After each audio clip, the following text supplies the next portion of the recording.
50. PSG.LGD 2-1 up at the moment in this best of 5 grand finals. One game needed to secure the championship title. And at this point, they are ahead here in game 4. No-Tail hasn't had time to gather a full army of Ancient Creeks. Right now, he just has the Ancient Black Dragon. You really want those other auras when you're at a big disadvantage in team fights already. Yeah, it's tough though, because Jerax doesn't want to be following around his champ, giving him the Aghanim, so... As Thompson, see, he does have a Lincoln Spear picked up, and they should have the BKB finished on Seb too. So that'll give him a little bit easier time to get those Blink Causos as he's been suffering to do so in the last few fights. And Somnus, I've Scotty picked up, about to be level 25 as well. Yeah, they just need a couple more minutes on the side of OG before they're ready to fight. Wait for the Age 6 fire. Seb, he's in, gets the call, the character's going to get FY, there with the snowball save, he's going to be fine, and now they turn to look towards the axe. The taunt's going to be out, Seb goes for the TP, they've got the stun to cancel though. Seb held back for now, Thompson trying to offer his best from the side to provide some sort of safety, as he will get Seb back. They're able to get Seb back to safety, and Thompson, he's running away. X-Nova's there with the wraparound, gets the slow up, gives the vision for the snowball. TP from No-Tail's coming in towards the shrine, but Thompson, he's trapped. That's twice in the series that X-Nova just comes out of nowhere. Like, he's just on a warning expedition, then he just ends up wrapping behind these people constantly. Perfect time. Perfect timing, and has the Senton creep to boot. And look at these deep wards that he's placed during that time that he was running around doing so. He now has full vision of OG. Yeah, he sees Ana forming these Ancients right now. Oh, Ana. FY just giving so much information for the team. He's got eyes on him. Get the punch on the wrong target, but the snowball pass will catch Ana. Ana, he's in trouble. The blood bright silence connects. He's got the man to back up in a second, but can he really play his way out of this one? He cannot. Ana down for a minute and a half. Just having all this vision. X-Nova throughout this whole tournament has had the best vision in every situation, even when you wouldn't expect it. They're just like, oh, they're fighting on the left side. They're not going to have vision over here. But no, X-Nova always seems to have those prepared in every situation. Yeah, he has some incredible foresight to be able to have these supers that just lead to really clutch pickoffs. And Axe has not spent his money on BKB. He has the money, but he might be looking to save for buyback. We'll see if any of the buybacks do get forced out. Thompson's still dead for 15. Ideally, he doesn't buy back here. They may have to buy back on Ana. He's gone for 50 seconds. The split coming out from Chalice. He's ready to push in, look for the stun on No-Tail to hold back the Gen. As the mid-racks are exposed, PSG.LGD, 40 minutes in, able to open into the base and clean out this mid lane of Rack. Still Ana holding on to that buyback. And they're going to keep going here. They really want to force this PL to come back here. Stun onto Thompson, he will blink dodge it, but another tier 3 tower falling incredibly fast. They really don't want to use it. Seb jumps in, gets the call onto FY, there's the buyback. The Cataclysm isn't enough to do anything, it isn't. PSG.LGD still fighting strong. Thompson getting focused by Somnus. Seb taken down by Arme. The triple buybacks now out as Ana in trouble. He's pulled back for this one. The deafening blast onto the 3 of them, knocks the back, but Ana gets focused. Seb, he's in with the call. He has the control onto the morphing Somnus. Now being chased by Thompson. Speaks in with the concept. The PL army's on top of it. They get Somnus too.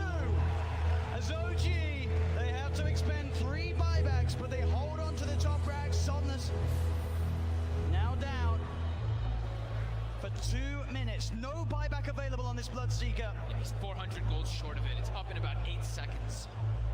OG they have to make so much happen here. They have to push out all their lanes. 2 of the side lanes are already gone, but I think trying to get some kills here, like on FY here, would be very ideal. I mean, look how close the Brew is at 25. I mean, So close. With that primal split cooldown. Oh, Thompson, he sees it FY. He's used the snowball, he turns with the combo FY with the self-fuels, but OG, they've surrounded him. Seb jumps in with the call, the blade mail, FY's gone. Instant buyback to FY. Still that scary, scary time for LGD. 75 seconds without Somnus. OG have the full 5-man pushing in all 3 lanes at the same time as they approach LGD's base. I don't even know if I give an F for that. This team fight, the LGD are goal, but no blood take up to 60 seconds. This could be disastrous. He's got a full BKB on Seb as well. Chalice really wants to hit level 25 before he pops that primal split. So close. Just got to be careful, Seb. Looking for that blink initiation. Chalice is stepping back. Grabs, they give him the tome. He needed like 5 experience, and they gave him the tome just to make sure that he gets it anyway. Playing as safe as possible here. Looks like OG don't feel that the window is big enough for them to push in whilst this Bloodseeker's still dead. They're back away. They can't count. They fought back 3 heroes. They weren't able to get any T3s, and there's no Roshan up.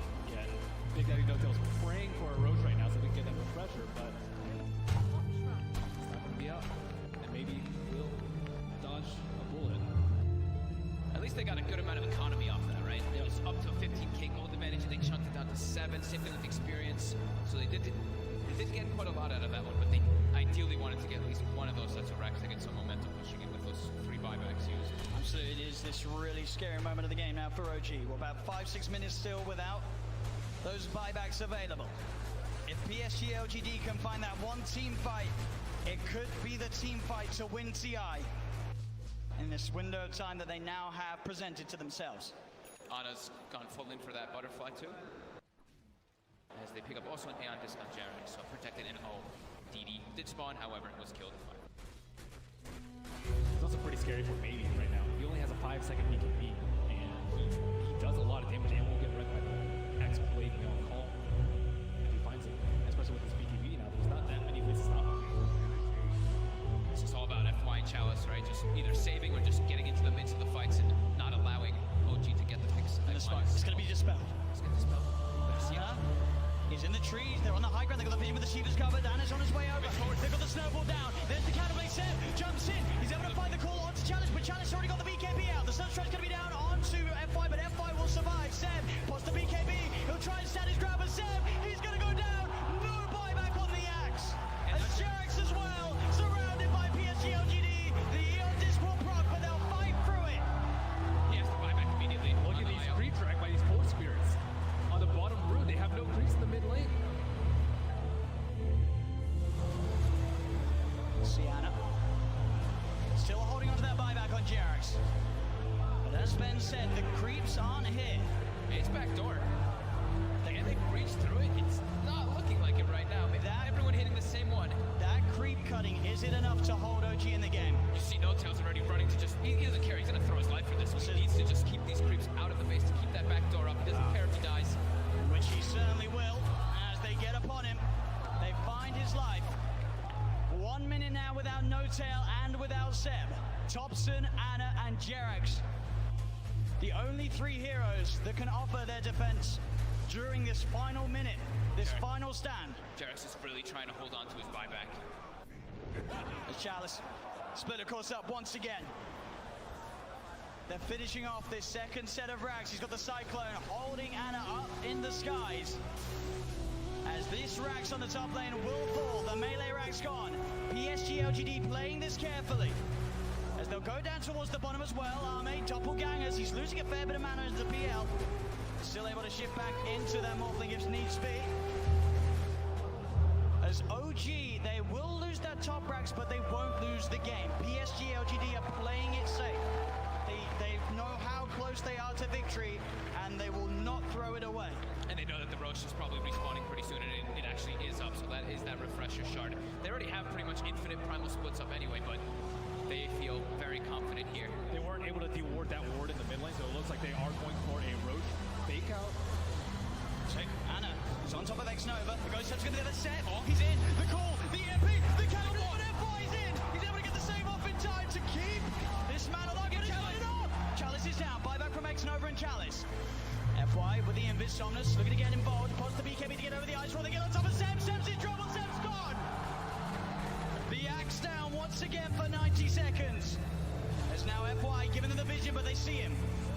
The doppelganger to jump away from the snowball over to Thompson, the self-fuels, FY trying to buy time for the rest of LGD to come in, again, up into the air, Arme straight on top of No Tail, FY will fall, Arme looking towards No Tail pops the hand of God, but No Tail beaten down by Arme and Somnus. Chalice gets the primal split off as Anna, he's been left behind in Thompson, he's got to do something incredible in terms of the combo, can he find the angle, Jarex coming in, keeping Anna alive, Anna with the doppelganger, the Deafening Blast comes out onto the 2 of them, Anna trying to go in, looking for the kill, can he find it in time onto X-Nova, he's on top of him, trying to beat him down, Anna again with the doppelganger, now retreating back towards the base, as X-Nova will survive, Jarex back in, the combo, meatball down onto Chalice, but Chalice is so tanky, pops the Shiva's gone, he's on top of Jarex, Jarex is gone, Anna as well, can he really fight back against the Somnus, and X-Nova are so low, as the buyback for Jarex comes in, he's healing Anna back up, that buyback could set them up for the kill on X-Nova, the cold snap, down onto the Enchanter, they find him, he's out of mana, he's starting to shift into the strength, but he's surrounded,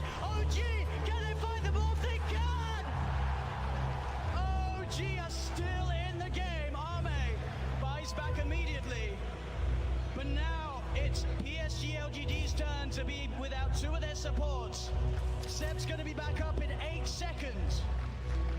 Oh my god. That buyback from JerAx onto that shrine, being able to save Ana, but Ana also toying with him with that doppel. He sent the illusion. They thought that was the real one. They actually couldn't finish him off, even though they got the thirst vision of him for a second. With the level 25 talent on the doppelganger, it's Look at this. really hard to kill. Seb, Yeah. he's looking straight for the plate. Can he find Somnus? He's hunting. Somnus, he's there, Seb. He'll see him. Oh! Doesn't get the call though, and now Seb. He'll be ruptured. They're looking at him, but Ana, he's straight in on top of Somnus. Somnus puts the BKB. Ana again with the double. They say Cataclysm coming out. And Somnus still alive. Ana will be able to force him away. They've got the head. They've got the control. They're on top of him. Can they kill him in time? They can. Chalice got for 2 minutes.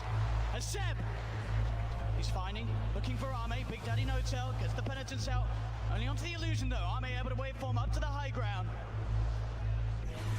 Arme should be fine here. Thompson's got the ghost, he's got Oh, Hex maybe. up soon too. Oh, the doppelganger Arme's over the trees.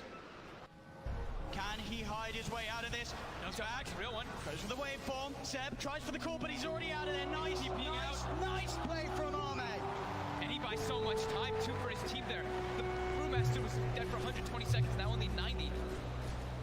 Still a big window for OG. They're only without JerAx for the same amount of time. And that lead that PSG.LGD had, it is going down a little bit. Only 4K, 5K at the moment. With these last few fights, obviously the 25s now coming out on OG. Thompson's into the pit. What a timely DD coming out for him too. I don't think they expected to be taken out as fast. He's almost able to solo it with the help of these summons. And that's a question. That There's no way to get this. There's no way LGD can Oh, and the Seb level 25 too. That extra Berserker's Call AoE. It catches people out. They don't expect it. It does not feel like OG Q-Rex that. Yeah. The Berserker's Call now is, I mean, the AoE It's is massive. really massive now when you have that talent. It's so hard to play against. Can PSG.LGD do it? They've got the basher now for Somnus. For just a 2K lead with those last big comeback plays from OG.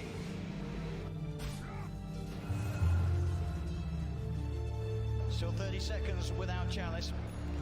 Double Hex coming out now. Thompson and these 5-second BKBs. Yeah, I mean, they were crushing with the Why? Thompson's being spotted out. He's got the vision. They're on top of him. Thompson, he's in trouble. The Nullify comes out, but he got the Ghost Walk off as well as the Hex in time. Now, Somnus turns out, the blood runs down. Thompson! He's dead for 100. Has got the buyback available. PSG.LGD will certainly look to force it out of them. FY just what a shadow smash. blade. It just, yeah, as soon as they split up, he finds the perfect opportunity there on Thompson. You got to be careful going out on the map when FY's alive. There's every chance in the world that he's going to be watching you from the trees. And at this point, I think for Ame, it's actually going to be very worth it for him to actually just try to burn all the mana from the Phantom Lancer so he can't doppelganger all the time. That's causing huge issue with the team fights. And I see that Chalice is using his Dispel Magic every single cooldown on these Phantom Lancer illusions, but there's still way too many that are causing havoc to these teams. It's too constant. Like that double cooldown being 3 seconds just allows him to always be able to play around a little bit around the brew. They don't really have this crazy AoE when you look at LGD's lineup to just clear out those illusions. It's really a lot based off them just trickling them down slowly, like the Shivas and the Radiants, and knowing exactly which one it is. Yep, he doesn't have the crit talent. Now he does have crit from that Bloodthorn coming out. It's a lot of damage that Ana can offer to the fights now. And Brewmaster without BKB, very vulnerable. Cold Snap, Bloodthorn, Berserker's Call. There's a lot of ways that they can prevent him from getting that over. He just commits it from the back, just to be careful. Make sure that he can get it off and get some damage in onto the tier 3s. Ana's going to start to try and fight against these Primal Split Brewlings. He'll be able to find one of them. He has been silenced. He'll take down the Wind Panda 2 as well by the looks of it. It's only the Earth Panda prevails. Seb jumps and he gets the call onto the Panda, popping the BKB as well, so they won't kill the Brewlings off. They do force PSG.LGD away long enough that Thompson does not have to expend his buyback. It's Thompson back in the game. And then they're utilizing the PL very well too by replicating him, sending illusions to get some extra damage on the tower. It's just one Rax left that's holding LGD away from Mega Creeps. They're straight out. They're ready with the aggressive play. OG. Thompson, can he find a catch? He's close to having vision onto X-Nova. Should be able to find X-Nova. He is stalking him. He got sights of him for a second. He was a bit far away though. Oh, the tornado. It's got him. Thompson drops the combo down upon him. The stun comes out though. Oh, the counterplay. JerAx is there though with the heal, the tether. Keeping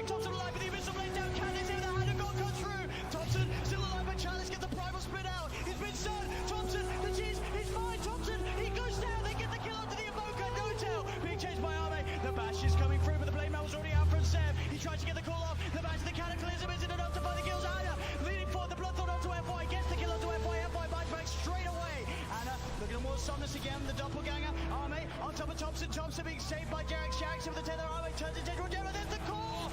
Sam, he catches Arme! Arme down for 2 minutes to hang! They've got Songus as well!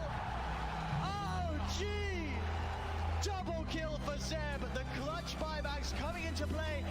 Nobody has a buyback available right now. As OG stand with 5 alive on the map, 100 seconds without the Morphling. This double talent is just destroying LGD. They have no way to actually find Ana. Like Ben said, the Brewmaster's constantly using the Dispel, but it's so hard to find the PL amongst all these illusions in all this chaos of the fights with tornadoes and chaos meters and everything falling all over the place. And look at this. The tier 3 tower falling. Ana frontlining it all. What's he scared of? The Blood Ride will come out. Chalice with the Shiva's Guard trying to initiate. But Ana, he's poking, prodding, beating down, and on the side, Thompson jumps in. Chalice gets in with the beacon, into the call. Seb, he's got the disable on the Chalice. Do they have the damage? They got on top of the Chalice. He's into the snowball. FY buying time for him, but now he's vulnerable. He's gets Hex. He gets Bloodthorn. Chalice buys back.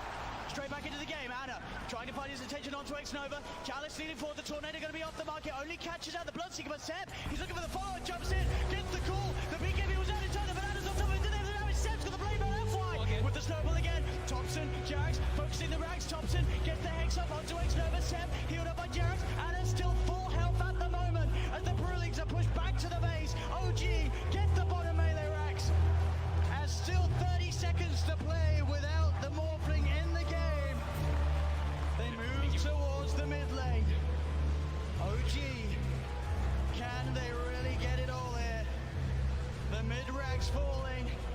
They've taken a full second set, 15 painful seconds for LGD. They're going to keep going. They want to claim their megas. Another tier 3 falls. OG onto the final set of racks that LGD have left standing. Azana, he gets kicked back. He's separated from the team, but he has the double gagger. He's been ruptured. He needs help, but he needs it now. Jarex in with the top of the hand of God. Give it that full heal. The relocate as well. Jarex gets him out. As OG will successfully disengage before that Morphling's back in, as they found both racks. Jarex will die for this one, almost certainly, as he looks to tether across, but the nullifies upon him. He has buyback though, and OG just took so much away from PSG.LGD, as they only have a lone range rack standing on the top lane. I can't believe this. This is only 3 racks left in this game. One of them is a range racks on the side of LGD. Buyback status. I saw X that was buyback. It was only like 600 or 700, yeah, which is crazy. But Jarex also kind of in that same network territory, looking at a very cheap buyback. But 2 in the game left. IO and the PL. PL is almost unkillable at this point. Like, even without the Wisp, it's still really difficult. With the Wisp, just don't even try. We'll see this again. It's a save here from Jarex. The control is just not there, and they don't have the way to kill all these illusions constantly. And of course, look at Jarex coming in, starts that relocate channel, and is able to get it off. No one gets the control on him. Keeping it cool at the time that it means the most, but he's still able to crack a smile here in Game 4, the TIA Grand Finals. OG making a stand, now leading 9k advantage in net worth. LD able to join us. I don't believe they actually have any 4 stabs inside of LG. That's generally how you deal with a side device. And I think they can get a side device on a core, get a blink call, and that hero is likely dead without buyback at this point. So OG, I would say, definitely favored at this point of the game, especially with PL having buyback. LGD, they have a couple minutes to think about what they want to do before the second rotation. Yeah, they can't be totally reliant on FY just getting these perfect snowball saves. Or even like I saw in the last fight too, when it was down bottom, even tried like Walrus kicking the IO away from when he was tethered from somebody else. They need to find some other ways to be able to save, in particular that Brewmaster, who is just time and time again is the most important hero it does seem for LGD. Yeah, I'm not exactly sure what they do with the BKB call. The snowball is the only thing that they have. Bloodthorn, they have sacrifice for the Tusk. They have a lot of things available. Maybe Aeon does perhaps for Brewmaster. I'm not exactly sure what the best way for him to deal with it is. Looks like he is going for an Octarine perhaps for almost permanent. The sentry's down. They see Thompson, but Thompson, he's already quick with the play. The Tornado into EMP, Cold Snap as well. They've got the Hex, but there won't be any further jumping. They just poke at Arme. They're trying to make space. They got the mega creeps. That's the distraction play right there. Up against the mega creeps. PSG.LGD, it's what stands between them and the championship title here in game 4. And they got it right before that wave, before that 59-minute mark too, so we already have the mega creep wave coming in, that momentum pushing onto LGD's side. And you look at their lineup, can PSG.LGD's heroes deal with the mega creeps? It's hard. They don't really have that sort of incredible D push or AoE sort of hard hitters to deal with it. That's kind of what they've been lacking in a lot of this game, right? That's what we've been talking about with the illusions, with the PL. They've got ways to find them if it's, or ways to kill them if they find the exact one, but as for doing that, it's very tough when they don't have just the dispel from Chalice. And he does too much damage to ignore at this point. Yeah. With the Bloodthorn. And on top of that, Roshan is going to respawn in about 1 minute's time. LGD, I think their buybacks are going to cool down around that time, but I just don't think they can withstand this onslaught. They really want to be able to prevent this Roshan, but it's super obvious when there's mega creeps. Mega creeps, that's a luxury that you have. You can just wait a couple of seconds, you know, the creeps will be hitting at your T4s if you wait. As Ana commits forward, has no boots, but a full Eye of Scotty, 3,800 health now on this PL, who hasn't been dying for a very long time. Now he's got easier ways, easier kill opportunity, and much more survivability. Yeah, he probably has like what, maybe 7,000, 8,000 HP effective with the butterfly evasion and the heal and overcharge, and the hand of God is just way too much. And the lifesteal from Shen too, of course, another ability. OG is clearing out the pit. Very, very soon to be spawning. Roshan and PSG.LGD are well aware. Roshan's up. It looks like only OG knows. Arme and Ana. He's losing action. Arme's didn't get caught out by the tornado though. They've opened up onto him. Arme trying to get on top of Ana. The BKB pop by challenge. He'll get the ult out. No tail getting gone out straight away by F5 with the snowball. No tail's dead for 100. They'll get the Chen. Ana in the midst of it trying to lock down onto FY. The rest of his team about to come over to get the tornado. Out onto X Seb. Looking for the cool control onto Arme. Has he got it? Arme getting stood up by the call step, but he's able to wait for him up the high. Thompson blinks in. He gets the heads up on F5 with the snowball save. They get the match out. Soldiers will be able to find the IO, but they're fully low OGD. That Soldiers there for 2 minutes. They get Thompson. Thompson there for 2 minutes. Only Ana. Ana, can he do it here? Is it half out save?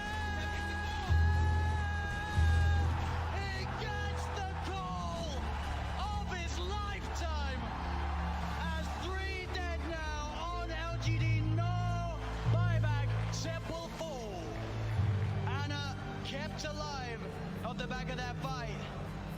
As that very much looked like PSG.LGD were able to tip OG over the edge, but that plus 100 Berserker score, you could see Seb as well being very careful with how he used it, keeping it to that opportune moment after any potential sort of Manta dodges have been done by Thomas Arme, and he gets the call. 9 doppelgangers using it on just in that area around the Ancients from the PL. Just the constant barrage of illusions giving that distraction to allow Seb to get that call off. And that's another Roshan for OG. These fights have to be so hectic for the players. There's like 30 PLs. There's just both sides. I mean, even the Enchantress is like taking a PL, and then the Morphling turns into PL. I'm just impressed we haven't had any frame drops. You know? It's true. There's Ana. Down the middle lane. Just walking down with a DD. The tier 4s. Ana says he's done with this. He wants to end this game. The buyback will come out from FY. Ana. It's going to be snowballed. Ana. He's in. He's not got any backup on the way. FY will be able to get up with the Embers, but this doppelganger just over and over again, meaning that Ana could just stand in. Now he's got the backup of Jarex. He gets Hex. Oh, he didn't expect it. He didn't expect the Hex, but he's still fine. Jarex had the Odis, but X-Nova into the snowball. They'll turn towards Jarex. The Hanagon coming out. Jarex has been nullified. They hit doppelganger once again. X-Nova. He will survive for now. But buybacks were forced out by that aggressive play from Ana. At the same time, Seb did buyback himself on the axe. But LGD are back up as a full 5-man. Oh, Jesus, this is insane. I mean, Otto was super safe there. I'm not exactly sure why I said back, but I mean, he has heart, he has Wiz behind him, he has Aegis, he has everything. His buyback. And as you can see there, that is the big difference. There are 4 buybacks available on OG.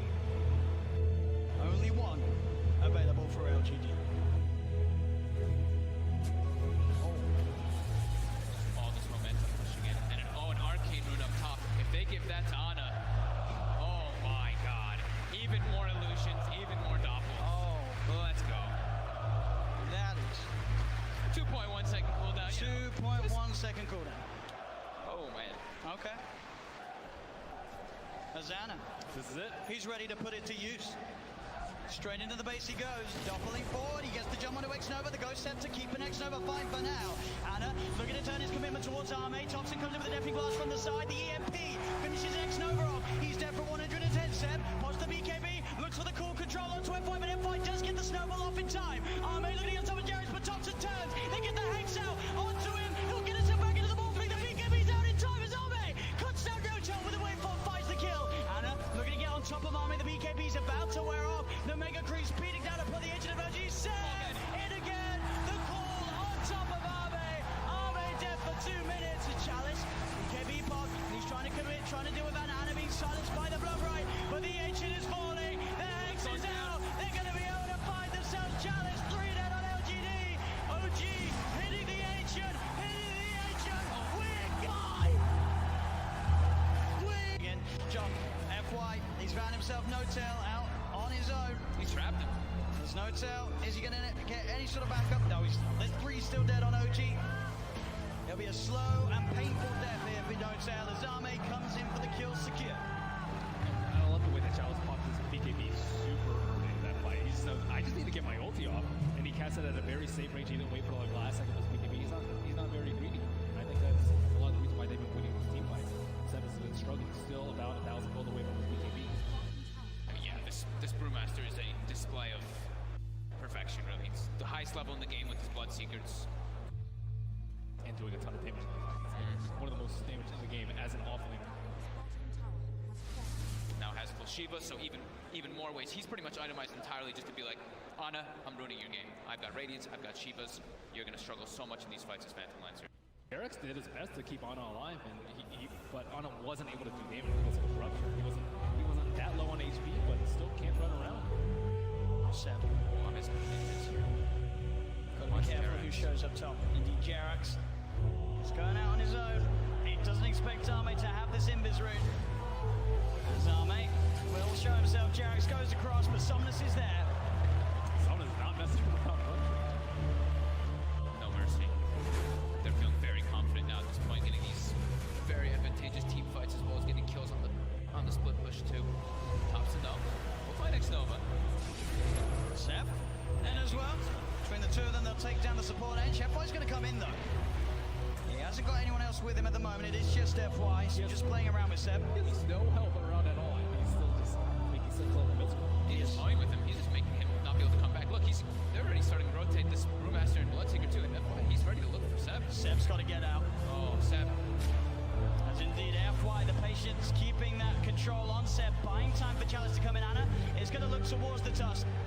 Chalice is now there, does have Primal Split available if he wants to look to take this fight. Somnus coming in as well. As Anna, Seb look to hide in the trees. Can they get out of it? Anna's got a TP available. He's into the trees, he's going to show himself in the lane though. They're going to continue to head over. They are going to see Seb make it out in time. They don't have a stun. Anna, can he get out as well? He can.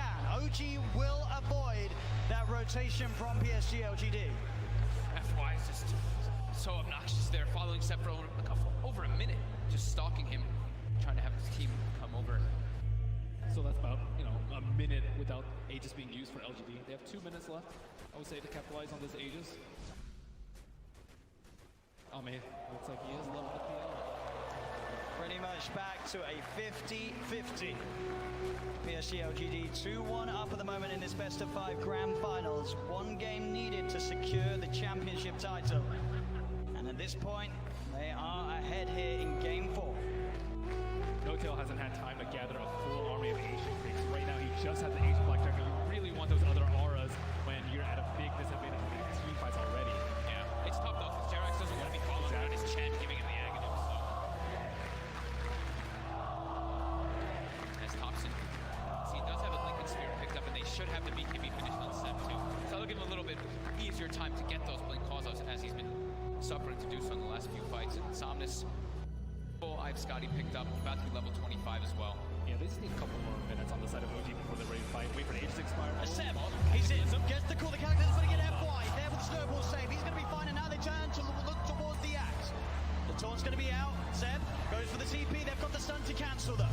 Seb held back for now, Thompson trying to offer his best from the side to provide some sort of safety, as he will get sent back. They're able to get sent back to safety, and Thompson, he's running away. Xnova's there with the wraparound, gets the slow off, gives the vision for the snowball. TP from No-Tails coming in towards the stride, but Thompson, he's trapped.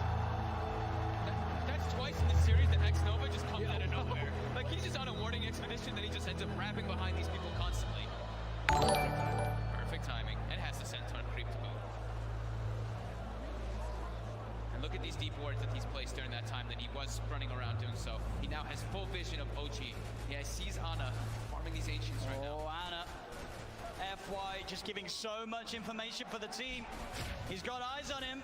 Get the punch on the wrong target, but the snowball pass will catch Ana. Ana, he's in trouble. The blood right silence connects. He's got the man to back up in a second, but can he really play his way out of this one? He cannot. Ana down for a minute and a half. Just having all this vision. Xnova throughout this whole tournament has had the best vision in every situation, even when you wouldn't expect it. They're just like, oh, they're fighting on the left side. They're not going to have vision over here. But no, Xnova always seems to have those prepared in every situation. And he has some incredible foresight to be able to have these words that just lead to really clutch pickoffs. And Axe has not spent his money on BKB. He has the money, but he might be looking to save for buyback. We'll see if any of the buybacks do get forced out. Thompson's still dead for 15. Ideally, he doesn't buy back here. They may have to buy back on Ana. He's gone for 50 seconds. The split coming out from Chalice. He's ready to push in, look for the stun on No-Tail to hop back the Chen. As the mid-racks are exposed, PSG.LGD, 40 minutes in, able to open into the base and clean out this mid lane of Brack. Still Ana holding on to that buyback. And they're going to keep going here. They really want to force this PL to come back here.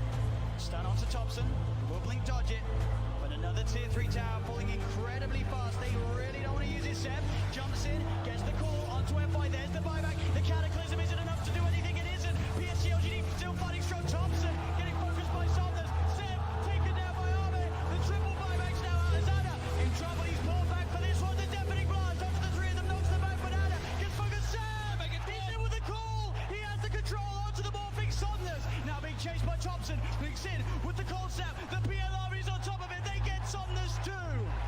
As OG, they have to expend 3 buybacks, but they hold on to the top rack. Somnus now down for 2 minutes. No buyback available on this Bloodseeker. Yeah, he's 400 gold short of it. It's up in about 8 seconds. OG, they have to make so much happen here. They have to push out all their lanes. 2 of the side lanes are already going, but I think trying to get some kills here, like on FY here, would be very ideal. Okay, look how close the Peru is at 25. I mean, So close. With that final split cooldown. Oh, Thompson, he sees it FY. He's used the snowball, he turns with the combo FY with the self-fuels, but OG, they've surrounded him. Seb jumps in with the call, the blade mail, FY's gone. Instant buyback into FY. Still that scary time for LGD. 75 seconds without Somnus. OG have the full 5-man pushing in all 3 lanes at the same time as they approach LGD's base. I don't even know why I give a head for that with this team fight. The LTD are been gold, but no Bloodseeker for 60 seconds. This could be disastrous. Got a full BKB on Seb as well. Chalice really wants to hit level 25 before he pops that primal split. So close. Just got to be careful, Seb. Looking for that blink initiation. Chalice is stepping back. Grabs, they gave him the tome. He needed like 5 experience, and they gave him the tome just to make sure that he gets it anyway. Just playing as safe as possible here. Looks like OG don't feel that the window is big enough for them to push in whilst this Bloodseeker's still dead. They're back away. They can't they bought back 3 heroes. They weren't able to get any T3s, and there's no Roshan on yet. Big Daddy No-Tail's praying for a Rosh right now so they can get that refresher, but it's not going to be up. And maybe we'll dodge a bullet. At least they got a good amount of economy off of that, right? It was up to a 15k gold advantage, and they chunked it down to 7. Same thing with experience. So they did get quite a lot out of that one, but they ideally wanted to get at least one of those sets of racks to get some momentum pushing in with those 3 buybacks used. Absolutely, it is this really scary moment of the game now for OG. We're about 5-6 minutes still without those buybacks available. If PSG.LGD can find that one team fight, it could be the team fight to win TI in this window of time that they now have presented to themselves. Ana's gone full in for that butterfly too. As they pick up also an Aeon discount generator, so protected in O. DD did spawn, however, was killed. It's also pretty scary for Mady right now. He only has a 5-second BKB, and he does a lot of damage and will get wrecked by the X blade mail call.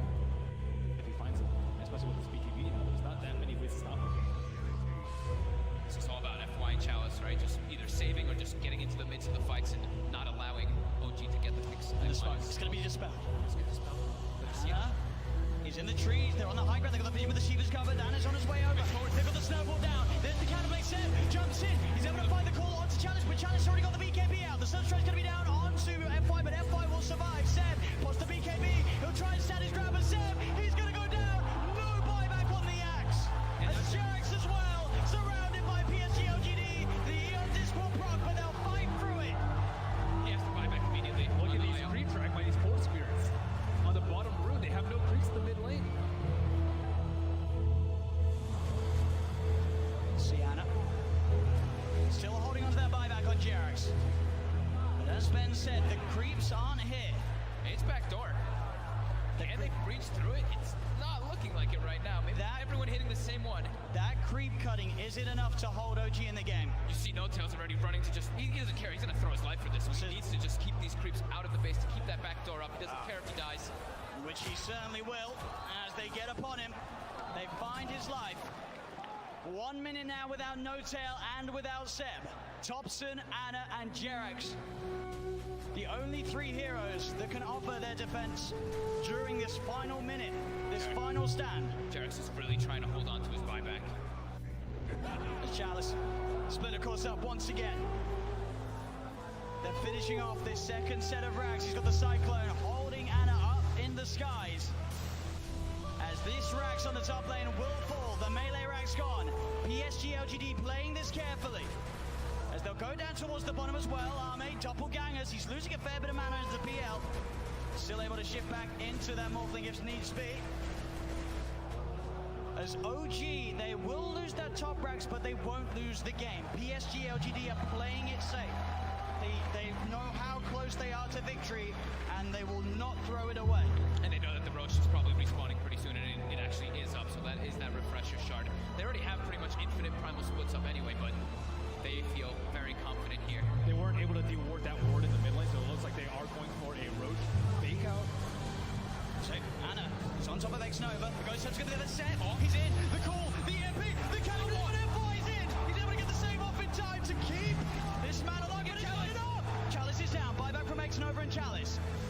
FY with the Invis. Somnus looking to get involved. Pause the BKB to get over the ice roll. They get on top of Seb. Seb's in trouble. Seb's gone. The axe down once again for 90 seconds. As now FY giving them the vision, but they see him. They've got the doppelganger to jump away from the snowball. The snowball over to Topson. The self-fuels. FY trying to buy time for the rest of LGD to come in. Again, up into the air. Arme straight on top of No Tail. FY will fall. Arme looking towards No Tail. No Tail pops the hand of God, but No Tail beat it down by Arme and Somnus. Chalice gets the primal split off as Anna. He's been left behind in Topson. He's got to do something incredible in terms of the combo. Can he find the angle? Jarex coming in, keeping Anna alive. Anna with a doppelganger. The deafening blast comes out onto the 2 of them. Anna trying to go in, looking for the kill. Can he find it in time onto X-Nova? He's on top of him, trying to beat him down. Anna again with the doppelganger, now retreating back towards the base. As X-Nova will survive. Jarex back in, the combo, re-pull down onto Chalice, but Chalice is so tanky. Boss the Shiva's gone. He's on top of Jarex. Jarex is gone. Anna as well. Can he really fight back against the Somnus, and X-Nova is so low? As the buyback for Jarex comes in, he's healing Anna back up. That buyback could set them up for the kill on X-Nova. The cold snap down onto the charger. They find him. Arme, he's out of mana. He's starting to shift into the strike, but he's surrounded. OG, can they find them off? They can. OG are still in the game. Arme buys back immediately. But now it's PSG.LGD's turn to be without 2 of their supports. Seb's going to be back up in 8 seconds. Oh my god, that buyback from Jarex onto that shrine, being able to save Anna, but Anna also toying with him with that doppel. He sent the illusion. They thought that was the real one. They actually couldn't finish him off, even though they got the thirst vision of him for a second. With the level 25 talent on the doppelganger, it's Look at this. really hard to kill. Seb. Yeah. He's looking straight for the play. Can he find Somnus? He's hunting. Somnus. He's there, Seb. He'll see him. Oh! Doesn't get the call, though, and now Seb. He'll be ruptured. They're looking at him, but Anna, he's straight in on top of Somnus. Somnus puts the BKB. Anna again with the doppelganger. They see Cataclysm coming out. And Somnus still alive. Anna will be able to force him away. They've got the hex. They've got the control. They're on top of him. Can they kill him in time? They can. Chalice got for 2 minutes. And Seb, He's finding, looking for Arme. Big Daddy No-Tail gets the penitence out. Only onto the illusion though. Arme able to waveform up to the high ground. As Arme should be fine here. Thompson's got the ghost, he's got Hex maybe up soon too. Oh, the doppelganger Arme's over the trees.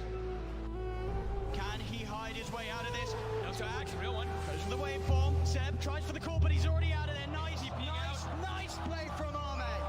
And he buys so much time too for his team there. The Brewmaster was dead for 120 seconds, now only 90. Still a big window for OG. They're only without Jerax for the same amount of time. And that lead that PSG.LGD had, it is going down a little bit. Only 4K, 5K at the moment. With these last few fights, obviously the 25 is now coming out on OG. Thompson's into the pit. What a timely DD coming out for him too. I don't think they expected to be taken out as fast. He's almost able to solo it with the help of these summons. And that's some pressure. That There's no way to get this. That way LGD can go. Oh, and the Seb level 25 too. That extra Berserker's cool AoE. It catches people out. They don't expect it. It does not feel like OG of 2X now. Yeah. The Berserker's Call now is, I mean, the AoE is massive. really massive now when you have that talent. It's so hard to play against. Can PSG.LGD do it? They've got the Basher now for Somnus. For just a 2K lead with those last big comeback plays from OG.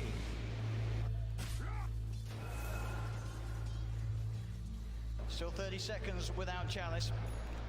Double Hex coming out now. Thompson and these 5-second BKBs. Yeah, I mean, they were crushing with their Why? Being spotted out. Got the vision. They're on top of it. Thompson, he's in trouble. The Nullify comes out, but he got the Ghost Walk off as well as the Hex in time. Now, Somnus turns out, the blood runs down. Thompson! He's dead for 100. Has got the buyback available. PSG.LGD will certainly look to force it out of them. FY, just what a shadow blade. It just, yeah, as soon as they split up, he finds the perfect opportunity there on Thompson. You got to be careful going out on the map when FY's alive. There's every chance in the world that he's going to be watching you from the trees. And at this point, I think for Ame, it's actually going to be very worth it for him to actually just try to burn all the mana from the Phantom Lancer so he can't doppelganger all the time. That's causing a huge issue with the team fights.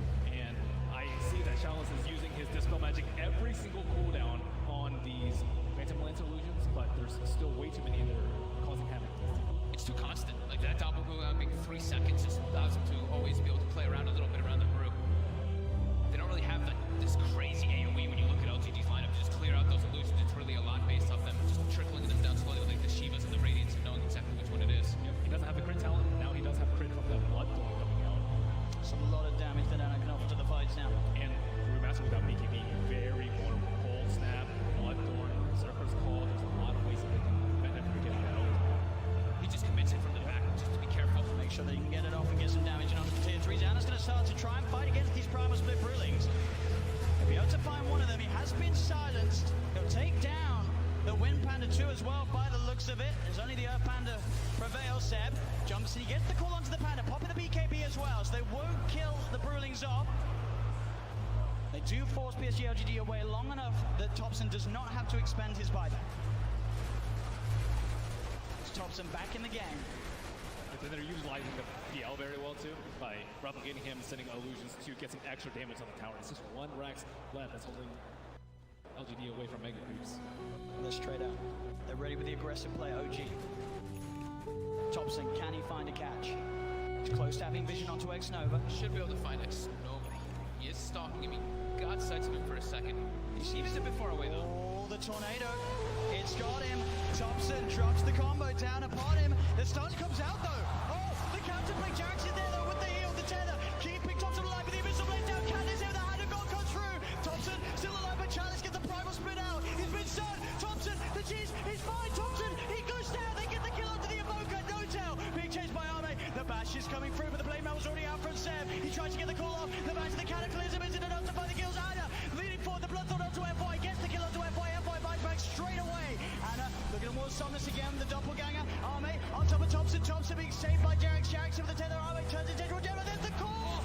Seb, he catches Arme. Arme dead for 2 minutes. The Hex. They've got Somnus as well. Oh, gee. Double kill for Seb. The clutch buybacks coming into play. Nobody has a buyback available right now. as OG stand with 5 alive on the map. 100 seconds without the Morphling. This double talent is just destroying LGD. They have no way to actually find Ana. Like Ben said, the Brewmaster's constantly using the dispel, but it's so hard to find the real PL amongst all these illusions in all this chaos of the fights with tornadoes and chaos meters and everything falling all over the place. And look at this, the tier 3 tower falling. Ana frontlining it all. What's he scared of? The Blood Bride will come out. Chalice with the Shiva's Guard trying to initiate. But Ana, he's poking, prodding, beating down, and on the side, Thompson jumps in. Chalice gets in with the beat, giving the call. Seb, he's got the disable on the Chalice. Do they have the damage? They got on top of the Chalice. He's into the snowball. FY buying time for him, but now he's vulnerable. Is there tags? He gets Bloodthorn. Chalice buys back. Straight back into the game. Ana trying to find his attention onto X-Nova. Chalice leading forward. The Tornado going to be off the market. Only catches out the Bloodseeker, but Seb, he's looking for the follow-up. Jumps in, gets the call. The BKB was out in time. The Bananas on top of it. Did they have the damage? Seb's got the blade on FY. With the snowball again. Thompson, Jarax, focusing the rags. Thompson gets the hex up onto X-Nova. Seb, healed up by Jarax. Ana still full health at the moment as the Brewlings are pushed back to the base. OG get the bottom melee racks. As still 30 seconds to play without the Morphling in the game. They move towards the mid lane. OG, can they really get it all here? The mid racks falling. They've taken a bull second sets, 15 painful seconds for LGD. They're going to keep going. They want to claim their megas. Another tier 3 falls. OG onto the final set of racks that LGD have left standing. As Ana, he gets kicked back. He's separated from the team, but he has the double gagger. He's been ruptured. He needs help, but he needs it now. Jarek in with the tap of the hand of God. Give it that double heal. The relocate as well. Jarek gets him out. As OG will successfully disengage before that Morphling's back in, as they found both racks. Jerax will die for this one, almost certainly, as he looks to tether across, but the nullifies upon him. He has buyback though, and OG just took so much away from PSG.LGD, as they only have a lone range rack standing on the top lane. I can't believe this coming. This is only 3 racks left in this game, and one of them is a range racks on the side of LGD. Buyback status.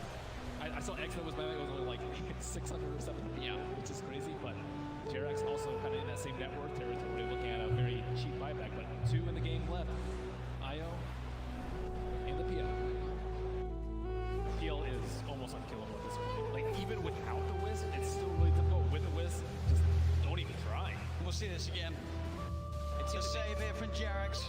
The control is just not there, and they don't have the way to kill all these illusions constantly. And of course, look at Jerax coming in, starts that relocate channel, and is able to get it off. No one gets the control on him. Keeping it cool at the time that it means the most, but he's still able to crack a smile here in Game 4, the TIA Grand Finals. OG making a stand, now leading 9k advantage in net worth.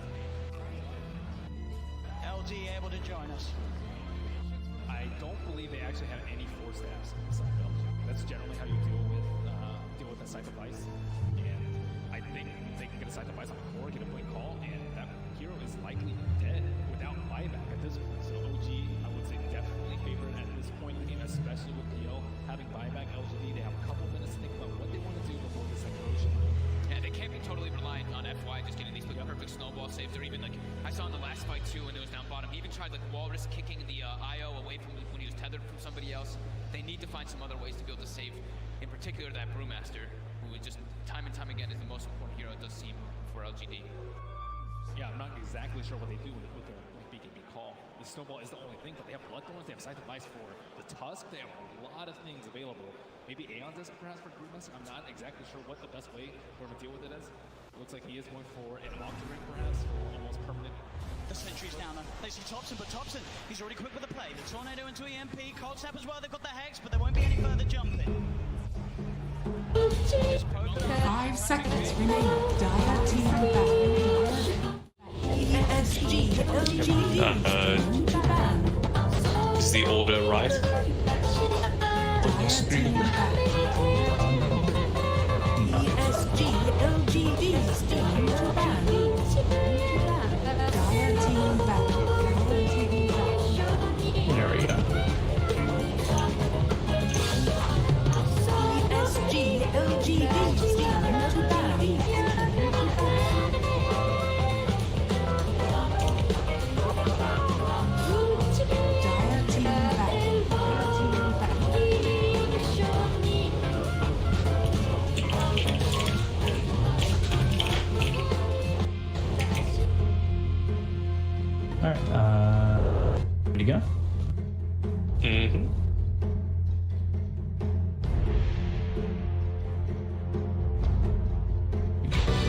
Ten seconds remaining. 5 seconds remaining.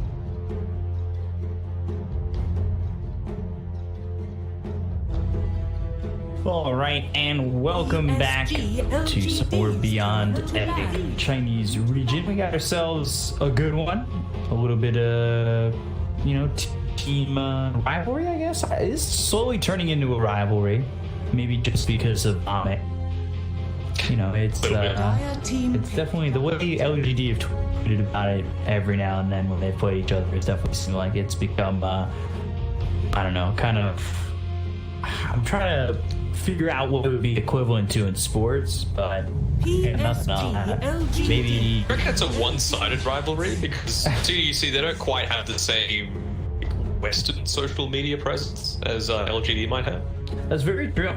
I don't think CDEC's Twitter has been that active. That's for sure. Yeah. It's they've certainly made some big strides in recent times as well, CDEC. I mean, in a bunch of these other leagues we were talking about, Sparking Arrow, they'd come in as well through the open qualifiers, and now they've gotten to the point where we're direct invite to this one. And this is a great chance to stamp for authority one more time. It's a pretty favorable record coming up against LGD as well, and they've been able to grab that vengeful spirit that we saw banned out in the first phase in the previous series that we were watching. So we'll see if it's impactful. We've been talking a little bit about how China is trying to be 1 or 2 steps ahead of the meta with some of the picks, and I feel like Venge might be one of those things that they're trying to innovate. The Venge also screams to me, at least in this region, Medusa. I know that's kind of evolved into all regions, just beyond Venge. Maybe Medusa comes in very quickly after. Queen of Pain coming through, that has been a very prevalent pick around the globe. Something that XM plays very well. Doesn't necessarily mean that it's handling Queen of Pain. I know a lot of teams have even gotten as far as to put him in the off lane or put her in the off lane, put her in the safe lane. So even for Queen of Pain. Yeah, that too. Yeah, who was it? It was Snake King, I think, played an amazing Queen of Pain in the 4 position that I saw. Snake King in C as well. They do it a little bit. Obviously, there's a lot of aggression in the Southeast Asian region, so it makes sense. I mean, the Medusa is good with the Venge. I feel like Luna as well is something that pairs together quite well with it.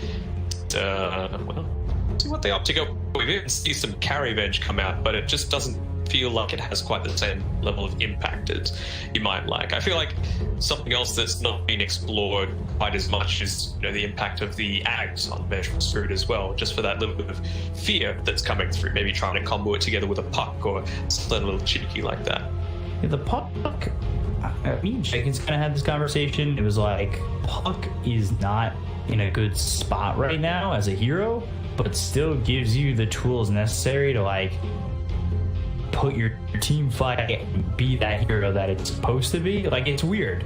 He's like, Puck's not that amazing, but at the same time, you can do so much with the Waning Rift and the Dream Coil, and it's still a decent mid hero. He's like, it's kind of, it doesn't make much sense in a way, but at the same time it does, because Puck's abilities are amazing. So I'm wondering if we're waiting here. I feel like that's kind of contradictory, right? Yeah, I mean, it very much is. It's got amazing spells. I think you just need to play it in the right way. It's never going to be a traditional mid-hero. It needs to be picked in that S4 style where you're creating a ton of space with it. You're using it exclusively to shove out lanes in a really dangerous area. Sure, it's great for playmaking potential as well. And then you also see, I think in the Chinese region actually is one of the first places that I saw it. They've even picked Puck Terrorblade and then gone Terrorblade Ags to be able to use that to fear people away and get the guaranteed stun afterwards. So we'll see. There's still plenty of draft to go through, and I mean, plus it's not super conventional either. We've seen KP for TNC picking it up a little bit more in recent times, and it just feels like an LGD style hero as well. Back when Charles was playing that Polos 3, he picked it up a decent amount, but now they've just gone to all 11. I feel like they just want to stay true to themselves. They've gone with this with Shadow Demon. By the way, I have to point out, I love that Terrorblade Axe. I saw it in the Chinese game. Like, I had the chance to cast it, and I was like, oh my god, this is amazing. And then nobody else picked it up for a long time, and I was like, come on, guys, like it's so. I guess I think it's really good, but I guess I saw it in like the best possible situation where I was just like, all right, well, this thing is amazing. Everybody should build it all the time. But Brewmaster, yeah, for LGD, 11, of course, in the off lane, Chalice in the safe lane. What a lot of people don't know about Chalice is he was a safe laner to start his career off with Max Y. A lot of people give him a lot of flack, and I think it's deserved because he's taking over for Ame in a situation where it's like Ame was such a staple player for LGD, and he, you know, part of that history here, that it's such big shoes to fill that like he missed his one CS and everybody's just like, Chalice, I can't believe he's in this position. It's so hard for him to fill those shoes successfully, and it's just like you can feel the pressure that's on him. But I like seeing him in this safe lane, and I love seeing this Kunkka, a hero I would have loved to see in that previous series, maybe for Aster, but now we get to see it here for LGD. And Kunkka was once a 4. We would see FY on him every now and then, but with this lineup, I'm thinking very much more that it's going to be a core here. Yeah, I feel like with this Shadow Demon Disruptor, support combo, it doesn't really fit FY's playstyle all that much. You know, he tends to be that big playing hero, the one that needs to be positioned perfectly. You know, something like a Clockwork, something like an Earthshaker, even a Brewmaster, honestly, I guess, making it work. But something you would assume, like the Shadow Demon, is perhaps going to be a little bit too passive for him. Yeah, you're right. Because like when you think of FY, what's the first thing that comes to your mind? Other than RuHub. Shaker. It's like, give me that's going to be flashy. Give me something that does a lot more. But I mean, who knows? He might even play the Disruptor. Yeah, I was just thinking that. He's praying for something like the Spider Legs, just so that he can walk across a cliff and get a surprise, like 4-man static Dormoth. You know, like that's the sort of play that FI likes to make every single game. And Dire team back. At the Terrorblade a little bit, and against a Spectre, it's not the worst pickup to have. But we might see something maybe even a little different coming up. Maybe a Necro. We've seen that come up against a Spectre a fair amount of times. You're not really too worried about Clockwork trying to disrupt you a fair amount, but you do have class picks, so they have the luxury of weighing and seeing what CDEC want to round out their draft with before choosing. And they've got a little bit of extra reserve time remaining. So I think they should have a pretty good idea of how they want to round things out. Going back to that FY point, he could certainly put it up here. He's very versatile like that. He'll make anything look like a godly hero. I love the Disruptor in the 4. I've seen X-Nova play both these heroes as well. Like, I think these supports, FY and X-Nova, is one of, if not the best support duo in all of Dota right now, just the way they play off each other. X-Nova being the one who gives you that intel, bringing down the vision. Somehow he's always got wards all over the map. I don't understand how this guy goes undetected for so long and just places wards so deep on the opposite side of the map. And then it's like FY uses that to maybe play like Nyx Assassin or something, and all of a sudden overwhelm you in spots that you're like, they vision here? Oh my god. And it's just like, I like that they bounce off each other so well that honestly, right now I'm thinking, I don't know who's going to be on the Shadow Demon. I don't know who's going to be on the Disruptor. Like, it's that kind of support duo. They're so good at what they do. Yeah, and obviously that's a big win for LGD. You know, they're thinking, how are these lanes going to go? We don't want to make sure that we're being directly counted here. They still probably don't even know if this Queen of Pain is going to be mid, or if they're going to try and pace it up a little bit and throw it into an off-lane role. They're using all of the reserve time on the ban. Well, sorry, all of their allotted on the ban, and now they're into the reserve time with the last pick. I'm not quite sure about what the lifestealer ban was for. It didn't really seem like something that they would be all concerned with running. I suppose maybe it's just a comfort style thing for Chalice. It's amazing. It's, I don't know, not really the hero that I see him play all too often. He could honestly still be on the Kunkka too. Like, I wouldn't be too shocked at that. I'd like to see what CDEC is going to do here, because they could potentially go for something else in the mid lane, and that could be off lane or safe lane too. I would probably say SRF is on the puck more than anything if I had to pick somebody out of him or them to play it. I would agree. So how are they going around things out?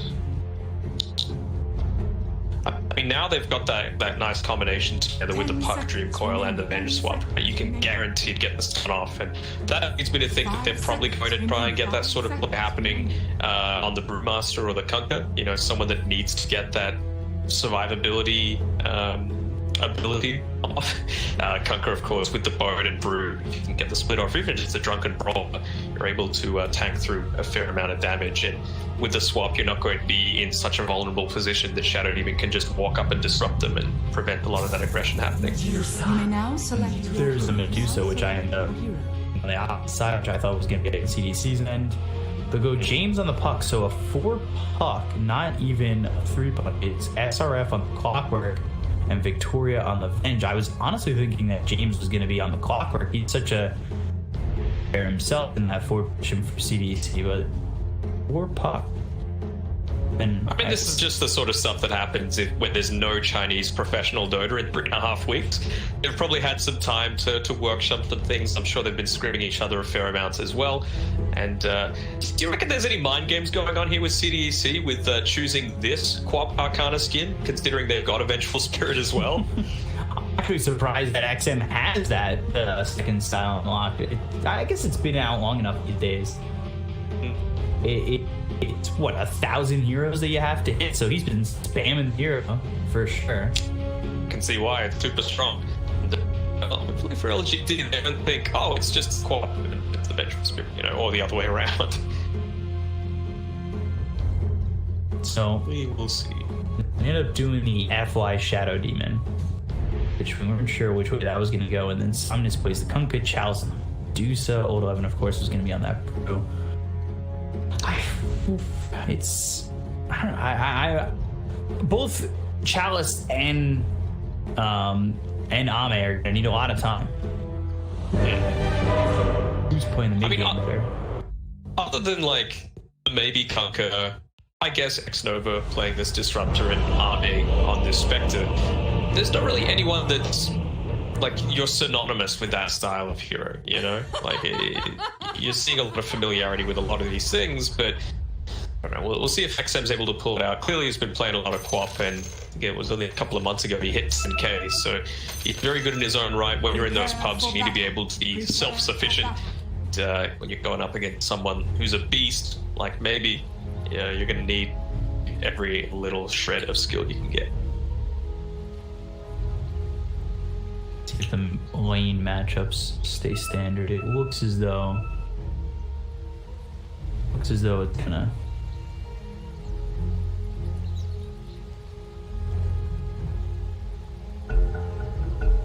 Pause, quick little G.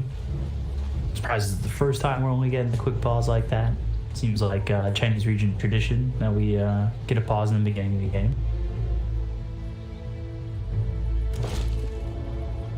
Look more and more at this CDC lineup, and it's just like you've got some studs on this team too. Like James to me has been one of the most consistent players on CDC since the swap with Ame.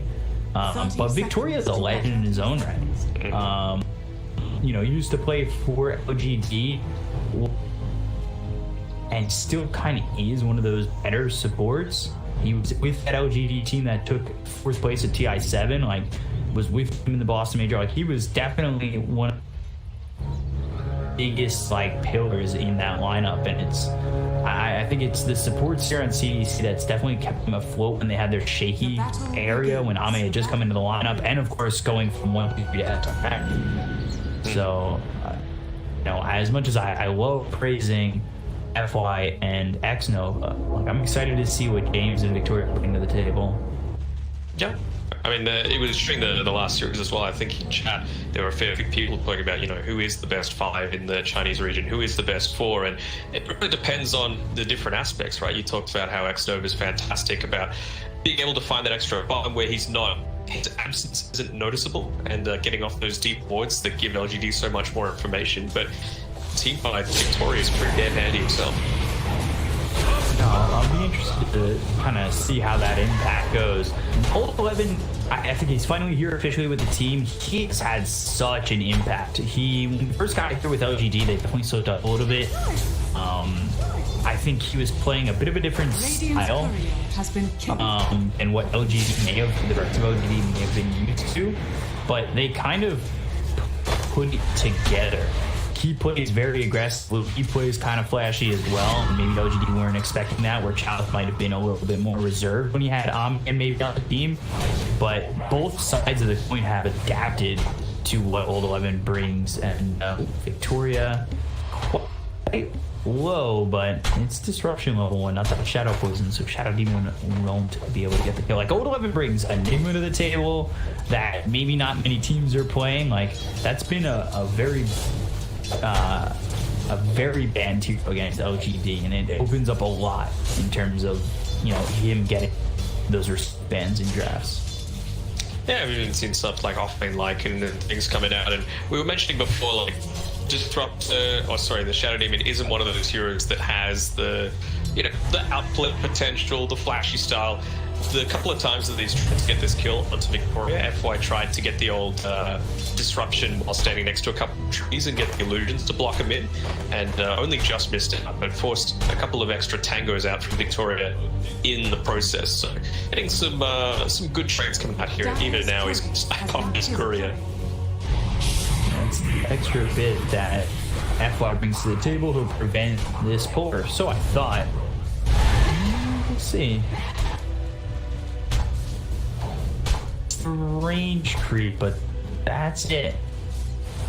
That's it. It's still something.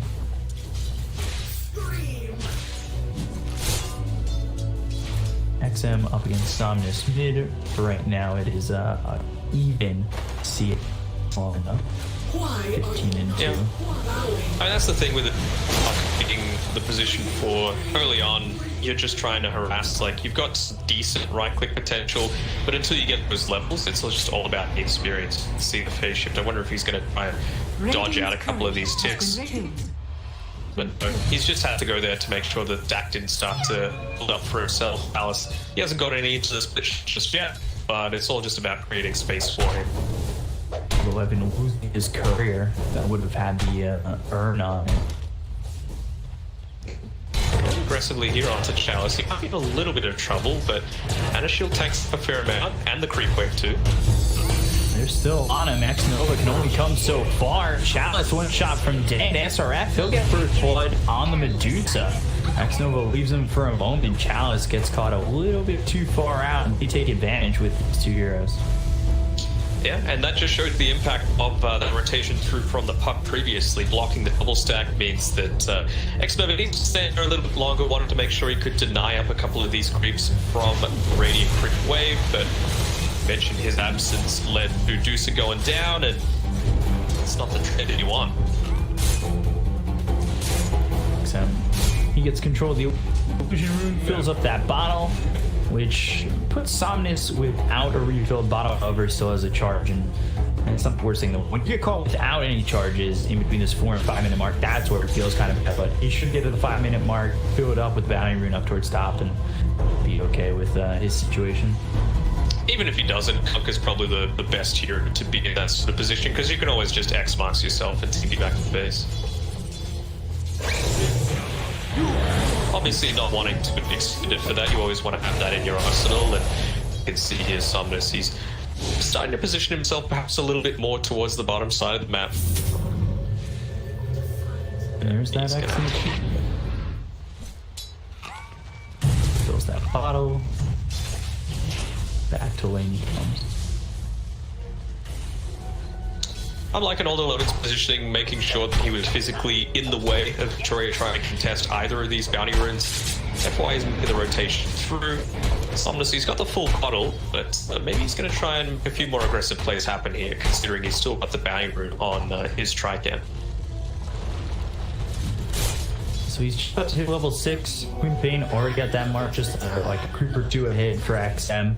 gets that bottle filled with the bounty rune. Both these heroes certainly, you know, once can get mobile, go to the side lanes and maybe open the game up for the team.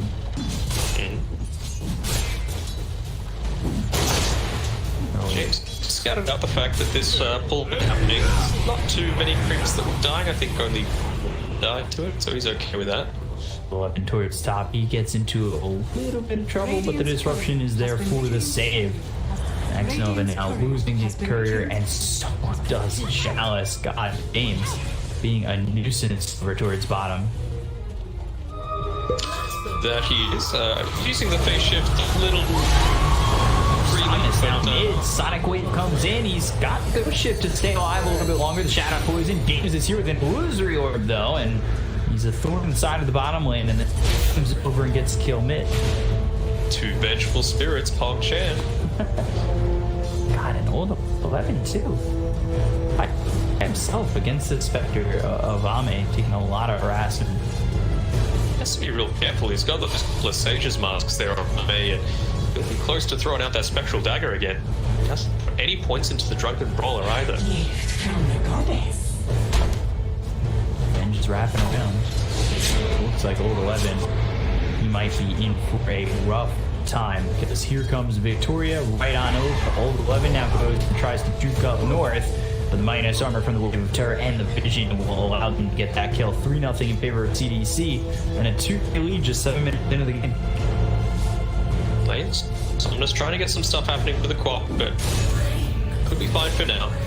Moral charge remaining. She's also got that stick and a tango, so she'll be able to stay in the lane at least for the next little bit. As well. I wonder how much pressure is going to be put onto these neutral camps to be taken. SRF, he's got him pretty deep. And he might hit with his life, but he's also got Victoria here, so Xnova, he goes after SRF and finds himself in too far, because Victoria, again, there at the right time to make a rotation, is sitting 1-0-2 and hoping to open up this map continually for the side of CDC. Yeah, and the thing that we're not seeing, which we typically might on LGD's side, is that look at their vision. It's basically purely defensive, and with a boost, that's generally all right. But you also want to see what the enemy team is doing. When is Victoria making these rotations to come through and try and make an impact onto them? And they're just not quite getting that value just yet. Shot in with the magic missile. So get the kill as well.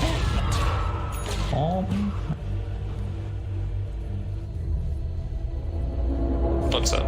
My Fog of War was not set up to put it back to normal. I don't know why it threw it itself, but we're good. We're good. 5-0 for CDC. This is a really good. Of course, I would think LGD is thinking more towards the late game. So are CDC with a Spectre, but I would expect them to do so the way the builds are these days, and what we've been seeing. It, might be a little bit quicker to come online, but not at this rate. Yeah, a Spectre and a 4-pack as well, right? Like, it's one of the heroes that can make a lot happen. You're going to be wanting to be involved in as many kills as you can. Already has the urn as well, so expect James to get a lot more active, especially around this outpost here, nearly hitting up onto his level 6. So it's going to be hard for LGD to try and defend this. And Radiant's top tower planted their flag and make sure that they're in a good position to try and defend it. Look at the 3 Radiant Observer Walls just inside their own jungle. That's not what you want this early on into the game. You really need to go after one of these outposts, make a decision.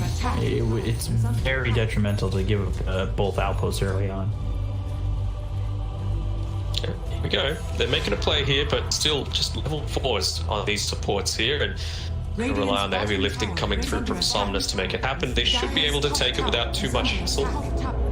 But the TPs come through. We've always got that hold available on the Spectre to try and make an wanting to just yet, at least pre-power treads, you wouldn't think. No. I almost think that smoke was strictly to get that outpost. Meanwhile, it's Necro 1 for the Spectre. We've been seeing this a lot. Necro has become the more efficient Midas, basically. Fighting potential, regen. It even gives a little bit of an aura if you want to take team fights. It's pretty damn effective, and a little luck going CDT's way, it has to be said. the 3-man smoke on the top side. Could have potentially got that 10-minute power rune for Somnus there, but instead just spawns on the side, accepts it up. Bottom tower is under attack. Rune's pretty handy to have against the lineup that they've got. All things considered right now with the Solar Star from LGD down, of course, without a kill. Chalice is only 400 gold behind Spectre. 400 or 500 gold. Kunkka's staying right there. Sonic's going into a Shadow Blade. This works out for the Kunkka. Shot missing on Old 11. And sometimes you'll see mid Kunkka's Spirit Vessel, but Old 11, he's got the urn now. And that'll be an item that Somnus is not liable to pick up. Completely missing that deny onto the tower, and probably going to be in trouble. Yeah, they've come through.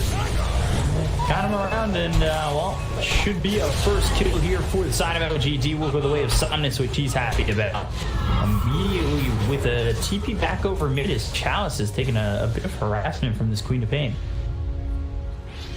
Yeah, I mean, Somnus has been able to stay relatively level, of course, just being able to use that Tiebreaker on the waves in his own lane. But some decent stacks as well coming through from his support, making sure that he is able to stay relatively level. We can see FY here, he's trying to help a little bit with Chalice. He's in position to get the double stack off. Chalice probably stack for himself.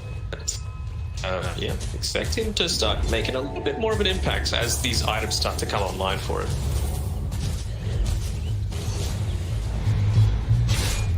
Son of Victoria. You kind of have to be a bit careful. All that Victoria swapped into like a Sonic Wave. And T1 tower is gone on the bottom side. You can see how CDEC have placed all of their vision, right? They want to basically make this Radiant jungle a no-go zone as long as they can, or at the very worst they just need to know where they are at all times, because they can make much more aggressive plays, particularly if this Kunkka is just he's the main playmaker for them, at least until Dusa gets that Manta style available, but that's going to be a little while from now. Now command is early for the Medusa, Necro into the Manta for Spectre.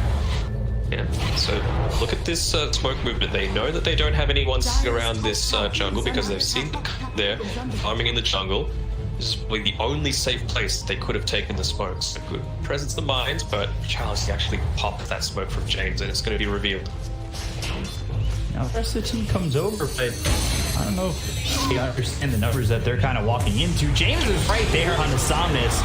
The Dream Core leader, but that comes in on the Shadow Demon as well. Beloved will use that primal split. James being chased, and might be the only victim if they can catch him. You gotta keep the vision up and see if they can take this puck. Avoid the stun, but eventually will fall Axno over the torrent. Trying to get the lead, but he's already dead. So after all the spin done, primal split gets used, Dream Coil down, and it's only one kill there for LGD. But all the while, Omni continuing to farm. He wants Victoria could use this wave of terror. Oh, here we go, they're actually making an aggressive play. Chalice. Inside the cogs, they've got the swap to back out SRF. The stack is down, and it's a complete miss. Very uncharacteristic there for Next Nova, but now they're going to start to move in. Got TPing through, the Waning Rift is out, there's the Stone Gaze, here comes the Haunt. They'll go and try and fight this. Old 11 now needs to be on the run, but he is in very far. Blocked out beat for the cogs. The torrent hits on the two, it won't matter. They'll take the light from the Brewmaster and potentially even look more. They've got one swap available with Disruption with a Fnatic. Spectre in some trouble. XM blinking in very deep. The quarter down. We'll get not one, but two. And now they are down Chalice. Chalice is dead to rights. Already gone on his own screen. And we'll, oh god, SRF Victoria. The Tidebringer. Somnus gets two. Looks over at XM. Can he get himself a third? Maybe so, but with the winning to the illusory orb, James backs up this Queen of Pain and will kill off Somnus. Huge victory has to be said for CDEC. You've got these boundary control as well, or at least the ones on your side of the map. But that's exactly how you want to use the first forms of the game. Coming in, making an impact. James, he still had 20 seconds when they were fighting underneath that tier 1 tower until his dream call became available, but it's just one of those things that you forget about, right? Like, surely he's used it already, but no, that second engagement when they're actually on the retreat, gets the 3-bank coil off, calls use to break it on the Deucer, and that's enough to finish her off. Is under attack. It seems like Chalice just kind of was a bit too far forward. But it was almost like one of those fights where it's like, I get, you know, I have to fight. I'm not getting out of this fight either. Round split force from Old 11. Now the question is, can they get the kill on an SRF? They've got the X. Doesn't have a hook shot, as that I believe was used to initiate onto the Brewmaster. And when they lose SRF, James able to escape. X is right here. However, they don't have the globes. 32-second cooldown at level 3. It's really nice at level 4 when it hits just 18. And we see the difference with the style of build that James is going. Obviously, he's creating a ton of space for his team. He's having a fantastic doing a fantastic job, excuse me.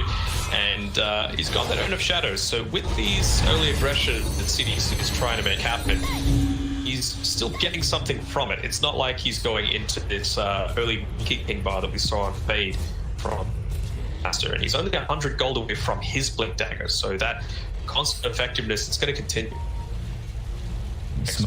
Good positioning here.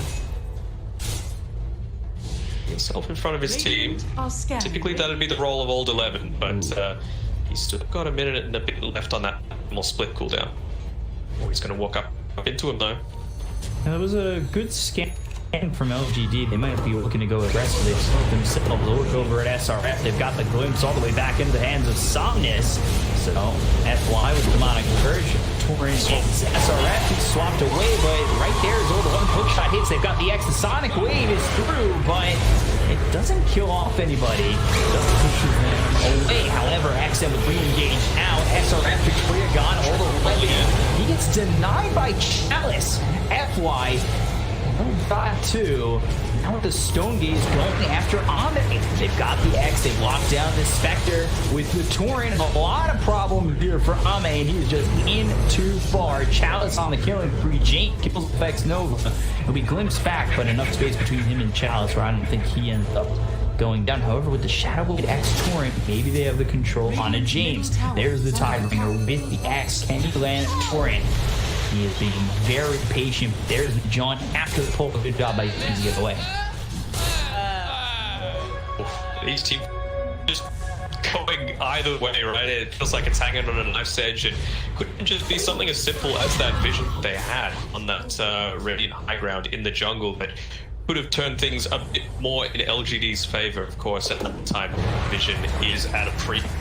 Just being able to understand that little extra where the rest of the heroes are coming from being the difference maker. So I would say LGD, they make out better slightly from now. Charlotte, now the 17-minute mark is up, he's able to farm the remainder of the tier 2 items for his team. We've still got a couple available for CDEC to grab up, and that's going to be the job for Ame while the taunt starts to cool down for the next minute or so. But he should definitely start to make a big impact once Met Styles available. Wait. Another smoke from LGD. Nova and FY moving forward. They've got Somnus right here. The smoke will break. Victoria the new spotted as Nova moves forward. They've got the disruption, but there's the hook shot dream from on to it'll snap on X Nova. They're around FY, but the static storm is down on SRF. I don't think this is going to be followed up too well. James is on the back line. Gold 11 comes forward. He does have the primal split this time around, but they've got the swap. Trying to get away. There's the glimpse coming in from X Nova. Still alive, but finally dies to the scream of XM. They trade 2 for 1. Not exactly amazing there from LGD. Maybe a little bit of hesitation on that exchange. They're really in a position to get the clockwork away. The Brewmaster and Boulder, the only thing that they looked to cure for themselves. James, he was positioning himself to try and make something happen around this outpost. They something a little bit cheeky to steal all of that experience, but Old 11, he'll have to be careful here. He's got him for the bounty room. And he does not have Primal Twin. He does not have a way out for this one. But the help is here. And if Child's coming over, Old 11 is still alive until the Spectral Dagger hits. doesn't land on anybody. They'll use the Stone Gaze. XM already looking at the shot comes in from SRF as well. They'll use the Haunt. Now Johnson over to Axno. Spectral Dagger. That'll finish off XM. Now Johnson over towards Chalice. He'll pop that new Manta trying to survive. Somnus is also dead to James. They'll ship off, but it's not going to matter. XM moving forward. The disruption here from FY. SRF around the top. The Dream Coil. I don't think that hit on anybody. They'll get the kill on a Chalice. And now a full team wipe is here for CDEC. LGD so split up and almost engaging on a fight without old 11 and a bit of savior basic. A little bit there.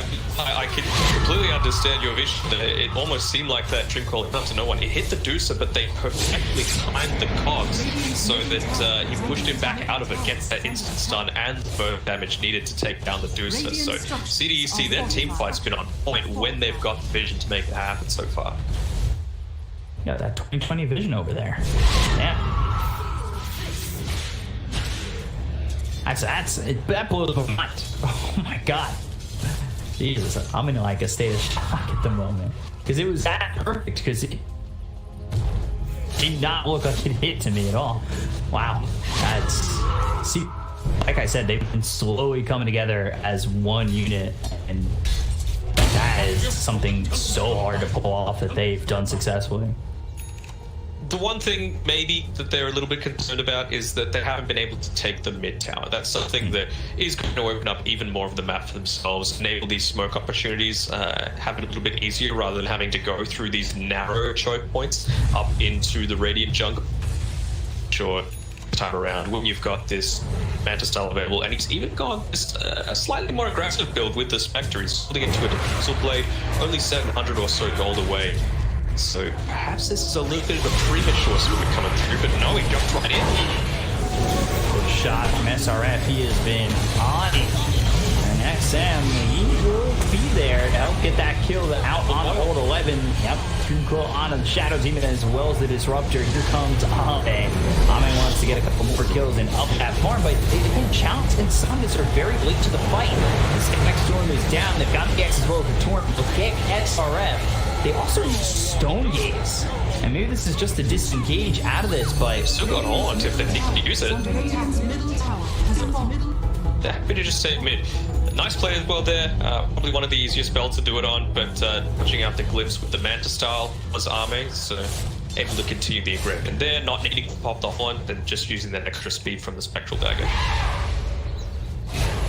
The Diffusal Blade, good getting off any sort of spells, and this survivability on Chalice is going to be less of a factor.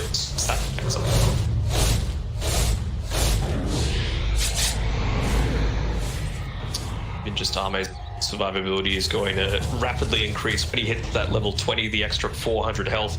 So important for being able to survive a little bit in team fight. Not quite as big of a factor without the Radiance burn, of course, but Desolate and Dispersion, of course. The longer you stay alive in these team fights, the better it is. Spectre with that Diffusal, we'll see what's next from but XM as well. He's going into the BK. He's got Orchid and a Yules. He is been very effective so far, 4-0-9. Ame also 6-1-9. These two together have really been on the onslaught towards LGD. We were saying before that Haunt wasn't used, so they should be able to get a pick off here, and it'll be X-Nova. He's dead so quickly. Hook shot as well as the Dream Coil. That'll snap on Chalice, but Chalice getting low on mana. We'll use the Stone Gaze, avoiding the Magic Missile with the Disruption. Old 11 dead again, and he didn't get the Primal Split up. On a purge onto Ame, acting like they were gonna get something, but there's the Orchid from Axon that'll finally pull in James. They'll throw the dust out, but won't have the AoE to hit on the Somnus. Just able to get away. Very slight misplay coming there from Ame. He was in a spot where he essentially couldn't avoid the Stone Gaze, sitting right next to the stairs, but that it was either, well, there was only one option actually, just look at the Deucer, and wasn't chased down because of it. I think he would have been a very low amount of mana that Chalice had because it was being burned pretty rapidly after he snapped that coil. Gift from the goddess. So now you're in this pretty poor predicament if you're LGD. It's like, yes, I can snap the coil and maybe get away quicker, but now I'm gonna lose all of that. I just Ahmed's gonna be right on top of me most likely. And then trade and try to bank. Hopefully maybe Ahmed retreats, you get some help, or do you snap the Juniper hoping you can run away, but have no mana afterwards? Like it's this rock and a hard place situation for Chalice. For sure. And I feel like you would think, you know, with your traditional position 3s, you want them to be seeking the lane, you want them to be farming up a fair amount, but with the style of pick that James has with this puck, he's the one really that's going to be pushing these waves out.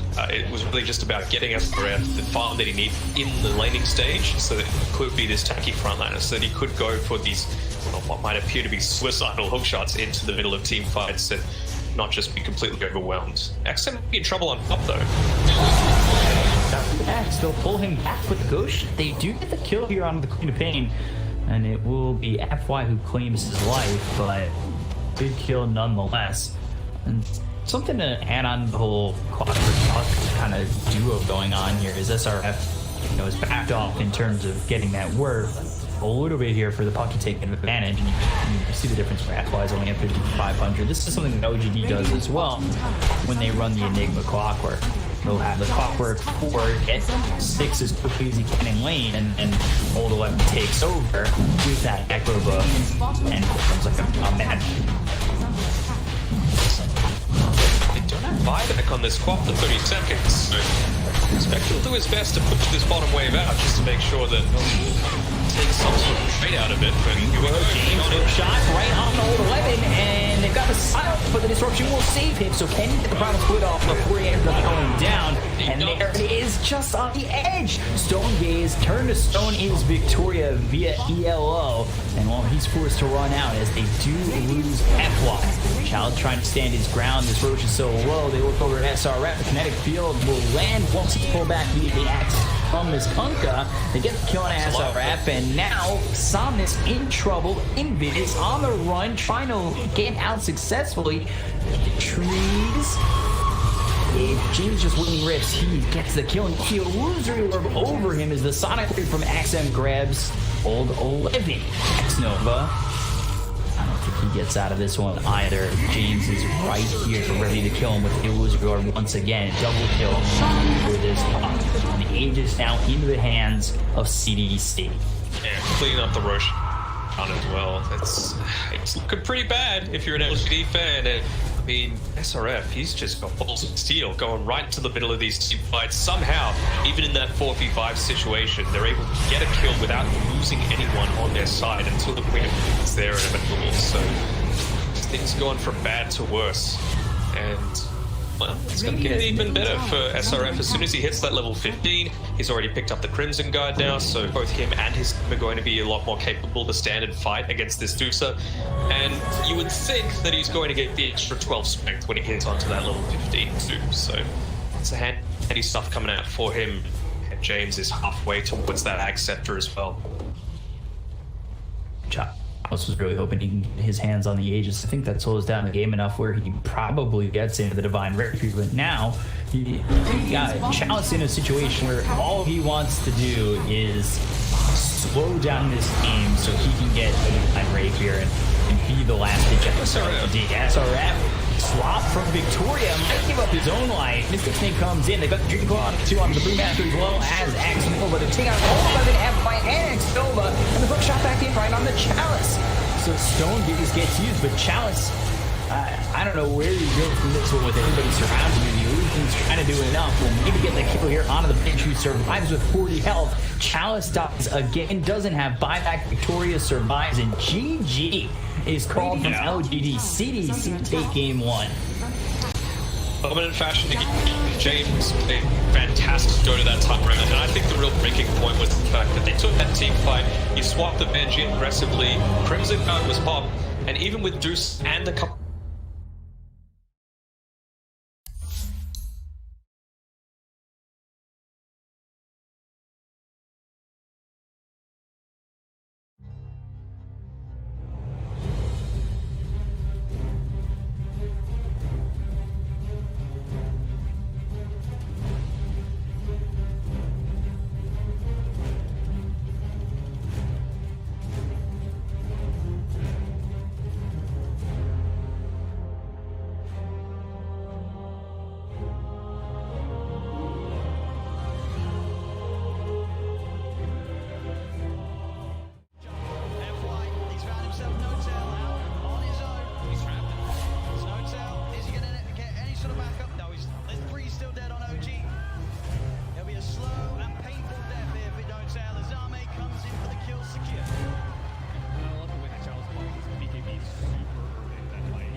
his best to keep Ana alive, and but Ana wasn't able to do damage because he was ruptured. He wasn't that low on HP, but still can't run around.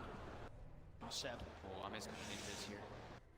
Got to be Watch careful who Jerax. shows up top. Indeed, Jerax is going out on his own. He doesn't expect Arme to have this invis rune. As Arme will show himself, Jerax goes across, but Somnus is there. Someone's not messing without rupturing. No mercy. They're feeling very confident now at this point, getting these very advantageous team fights as well as getting kills on the split push too. Thompson though, we'll find X-Nova. Seb, and as well, between the two of them, they'll take down the support edge. FY's going to come in though. He hasn't got anyone else with him at the moment. It is just FY, so Yes. just playing around with Seb. There's no help around at all, and he's still just making Seb's life miserable. He's just toying with him. He's just making him not be able to come back. Look, they're already starting to rotate this Brewmaster and Bloodseeker too, and that's why he's ready to look for Seb. Seb's got to get out. Oh, Seb. As indeed FY, the patience keeping that control on Seb, buying time for Chalice to come in. Ana is going to look towards the Tusk. The Chalice is now there, does have Primal Split available if he wants to look to take this fight. Somnus coming in as well. As Ana, Seb look to hide in the trees. Can they get out of it? Ana's got a TP available. He's into the trees, he's going to show himself in the lane though.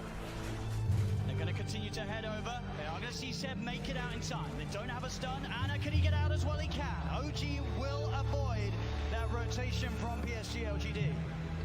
FY is just so obnoxious there, following Seb for over a minute, just stalking him, trying to have his team come over. So that's about, a minute without Aegis being used for LGD. They have 2 minutes left, I would say, to capitalize on this Aegis. Oh man, looks like he is level up the end.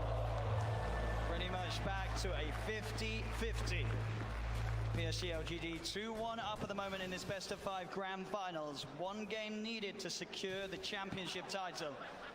And at this point, they are ahead here in game 4.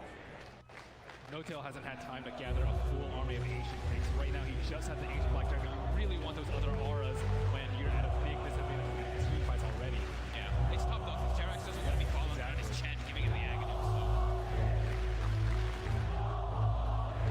As Thompson, he does have a Lincoln Spirit picked up, and they should have the BKB finished on Seb too.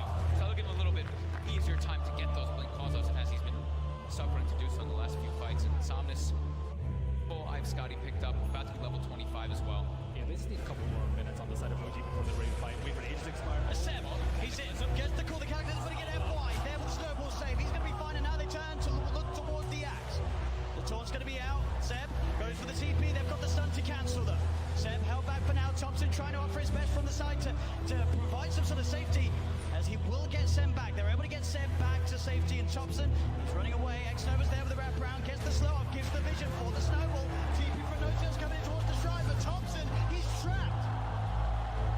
That's twice in the series that X-Nova just comes out of nowhere. Like, he's just on a warding expedition, then he just ends up wrapping behind these people constantly. Perfect time. Perfect timing, and has the Centaur creep to move.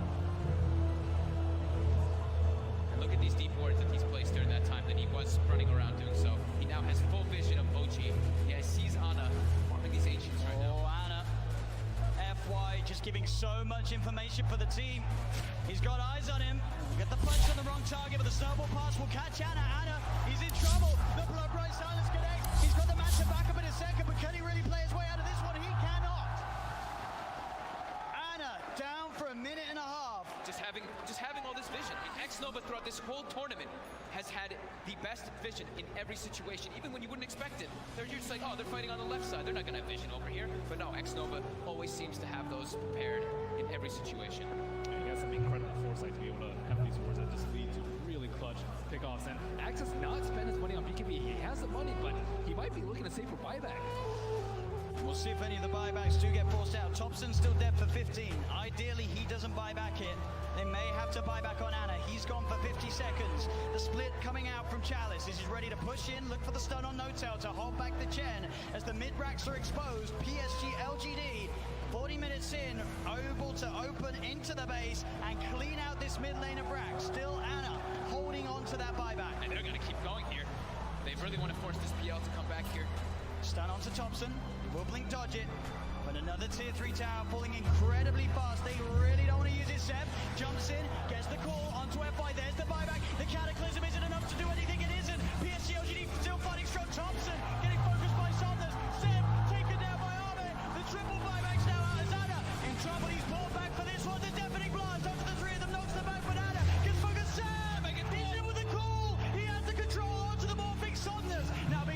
Thompson picks in with the cold snap. The PLR is on top of it. They get Somnus too. As OG, they have to expend 3 buybacks, but they hold on to the top rack. Somnus now down for 2 minutes. No buyback available on this Bloodseeker. Yeah, he's 400 gold short of it. It's up in about 8 seconds. OG, they have to make so much happen here. They have to push out all their lanes. 2 of the side lanes are already gone, but I think trying to get some kills here, like on FY here, would be very ideal. I mean, look how close the Brew is at 25. I mean, So close. With that final split cooldown. Oh, Thompson, he sees it FY. He's used the snowball, he turns with the combo FY with the self-fuels, but OG, they've surrounded him. Seb jumps in with the call, the blade mail, FY's gone. Instant buyback from FY. Still that scary time for LGD. 75 seconds without Somnus. OG have the full 5-man pushing in all 3 lanes at the same time as they approach LGD's base. I don't even know if I get the edge of this team fight. The LGD are goal, but no Bloodseeker for 60 seconds. This could be disastrous. He's got a full BKB on Seb as well. Chalice really wants to hit level 25 before he pops that primal split. So close. Just got to be careful, Seb. Looking for that blink initiation. Chalice is stepping back. Grabs it. They gave him the tome. He needed like 5 experience, and they gave him the tome just to make sure that he gets it anyway. Playing as safe as possible here. Looks like OG don't feel that the window is big enough for them to push in whilst this Bloodseeker's still dead. They're back away. They can't count. They bought back 3 heroes. They weren't able to get any T3s, and there's no Roshan on yet. Big Daddy No Tail's praying for a Roche right now so we can get that pressure, but it's not going to be up. And maybe he'll dodge a bullet. At least they got a good amount of economy off of it, right? It was up to 15k gold advantage, and they chunked it down to 7. Same thing with experience. So they did get quite a lot out of that one, but they ideally wanted to get at least one of those sets of racks to get some momentum pushing in with those 3 buybacks used. Absolutely, it is this really scary moment of the game now for OG. We're about 5-6 minutes still without those buybacks available. If PSG.LGD can find that one team fight, it could be the team fight to win TI in this window of time that they now have presented to themselves. Ana's gone full in for that butterfly too. As they pick up also an Aeon discount Jaren, so protected in O. DD did spawn, however, was killed. It's also pretty scary for Baby right now. He only has a 5-second BKB, and he does a lot of damage and will get wrecked by the X Blade Mail Call if he finds it. Especially with his BKB now, there's not that many ways to stop him. It's just all about FY and Chalice, right? Just either saving or just getting into the midst of the fights and not allowing OG to get the picks. And this fight, it's going to be dispelled. Let's get dispelled.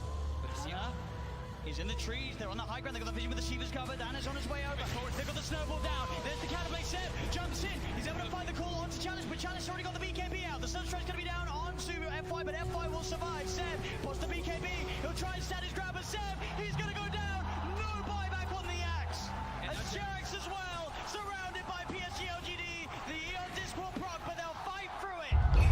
He has to buy back immediately. Look at these creep tracks. PSG.LGD's turn to ban. PSG.LGD's turn to ban.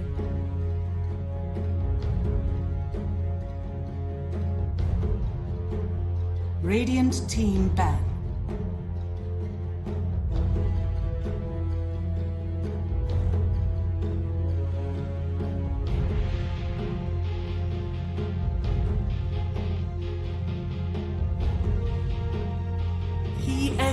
PSG.LGD's turn to ban.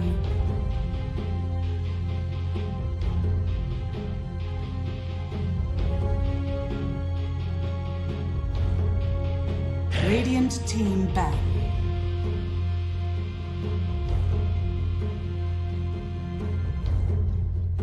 PSG.LGD's turn to ban.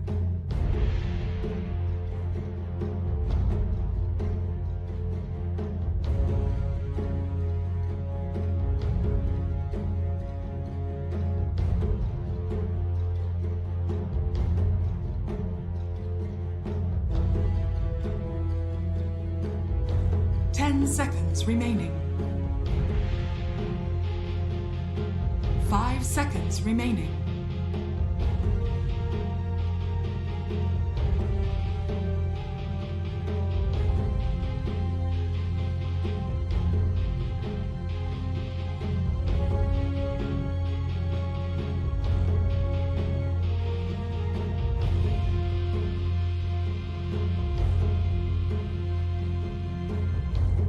Radiant team ban.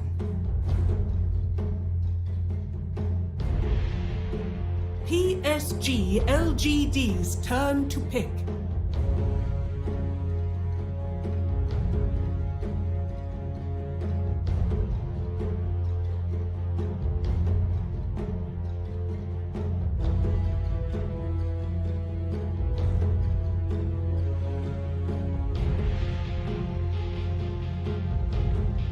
Seconds remaining. 5 seconds remaining.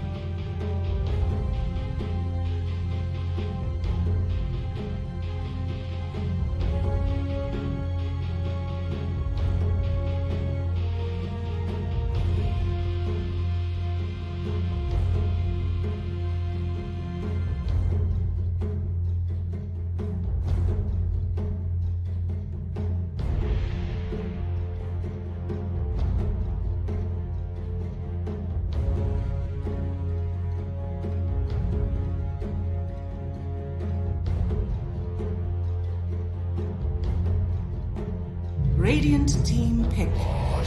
Shadow Demon.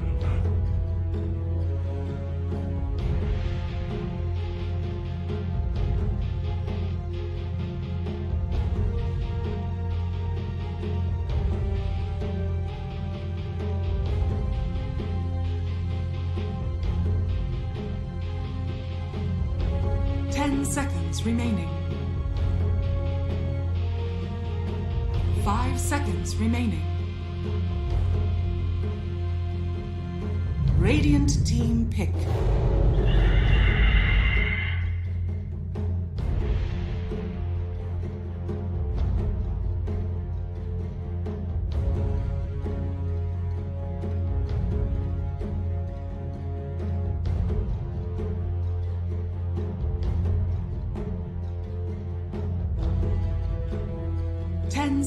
Remaining. 5 seconds remaining.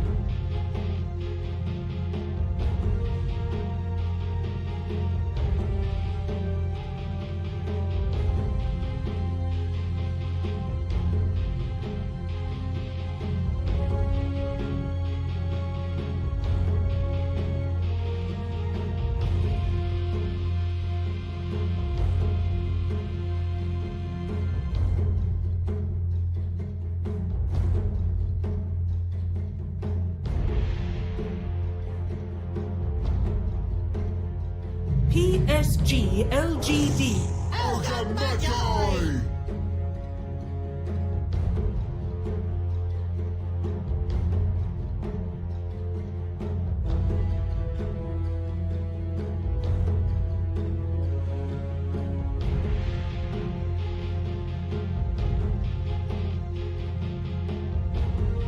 Ten seconds remaining. 5 seconds remaining.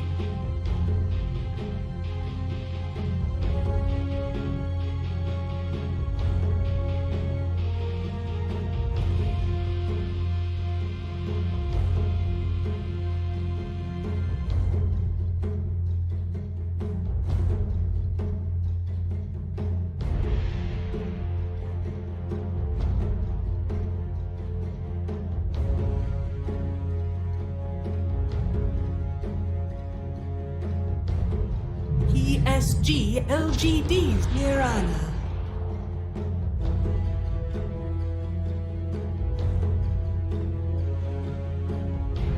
Radiant team ban.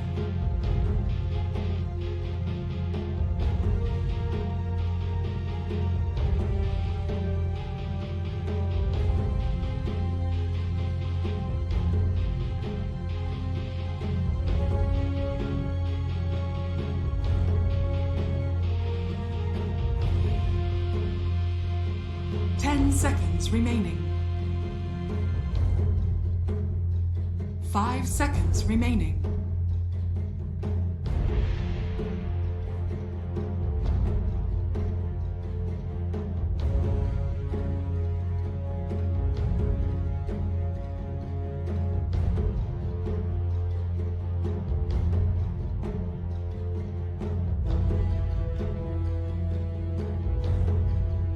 Radiant team pick.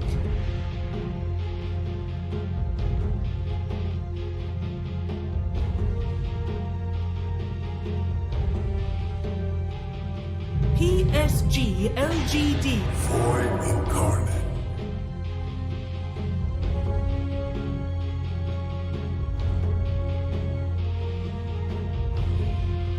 Radiant team pick. Dragon Knight.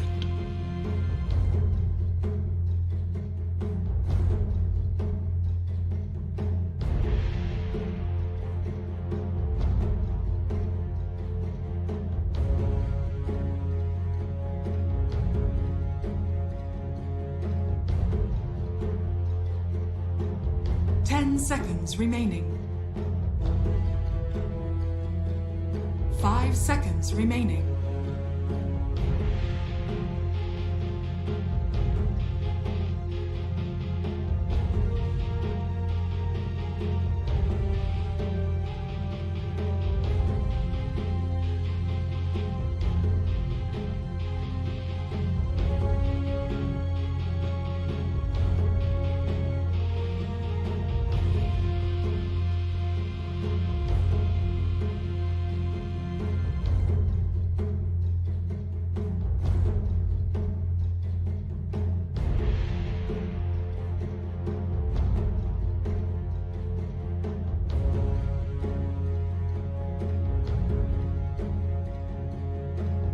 PSG.LGD.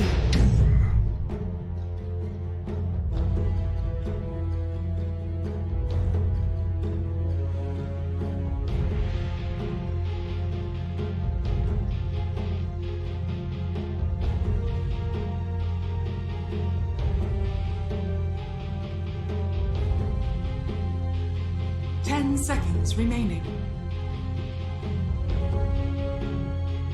5 seconds remaining.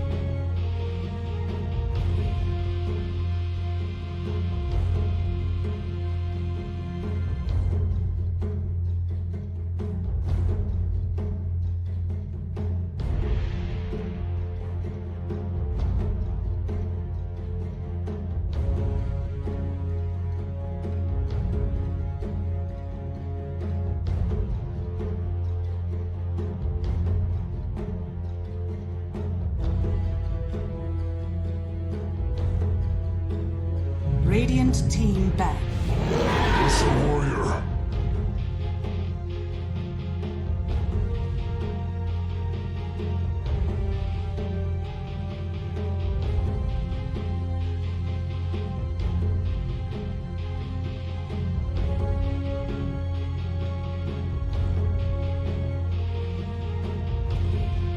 Seconds remaining. 5 seconds remaining.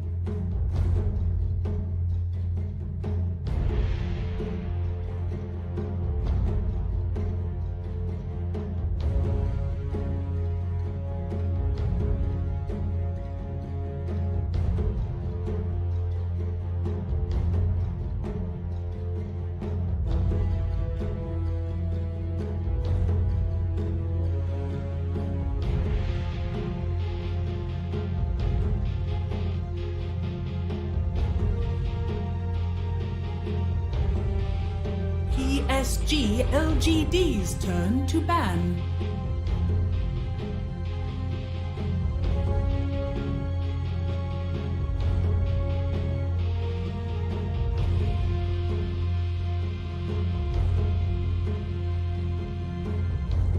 PSG.LGD's turn to pick. Radiant team pick.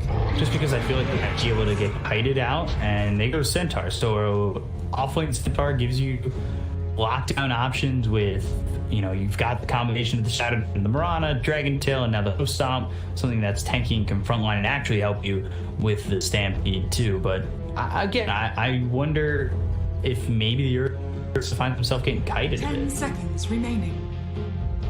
Potentially, it's a lot harder to do so now that you've got the Earth Shock, which moves you around, and you know, typically after the Battle Fury build, you just go straight into the Abyssal for that little bit of extra movement, and then of course you've got the Stampede with the Centaur, right? You're going to be able to position yourself again. But it's a Slark, okay. I mean, in to a Centaur for sure. Bloodlust amped up his damage a fair amount. I like it. I feel like it could be... I don't know. I trust CDEC. They know what's going to work best for Army. It could even just be a sort of comfort pick situation where Slark's probably one of his most played heroes. Just give it to him, let him sit back a little bit more. He comes online perhaps a little faster than the Spectre and the Luna, so wanting to trust in their own potential and run that to Chalice's Ursa, who's going to be wanting to do the same.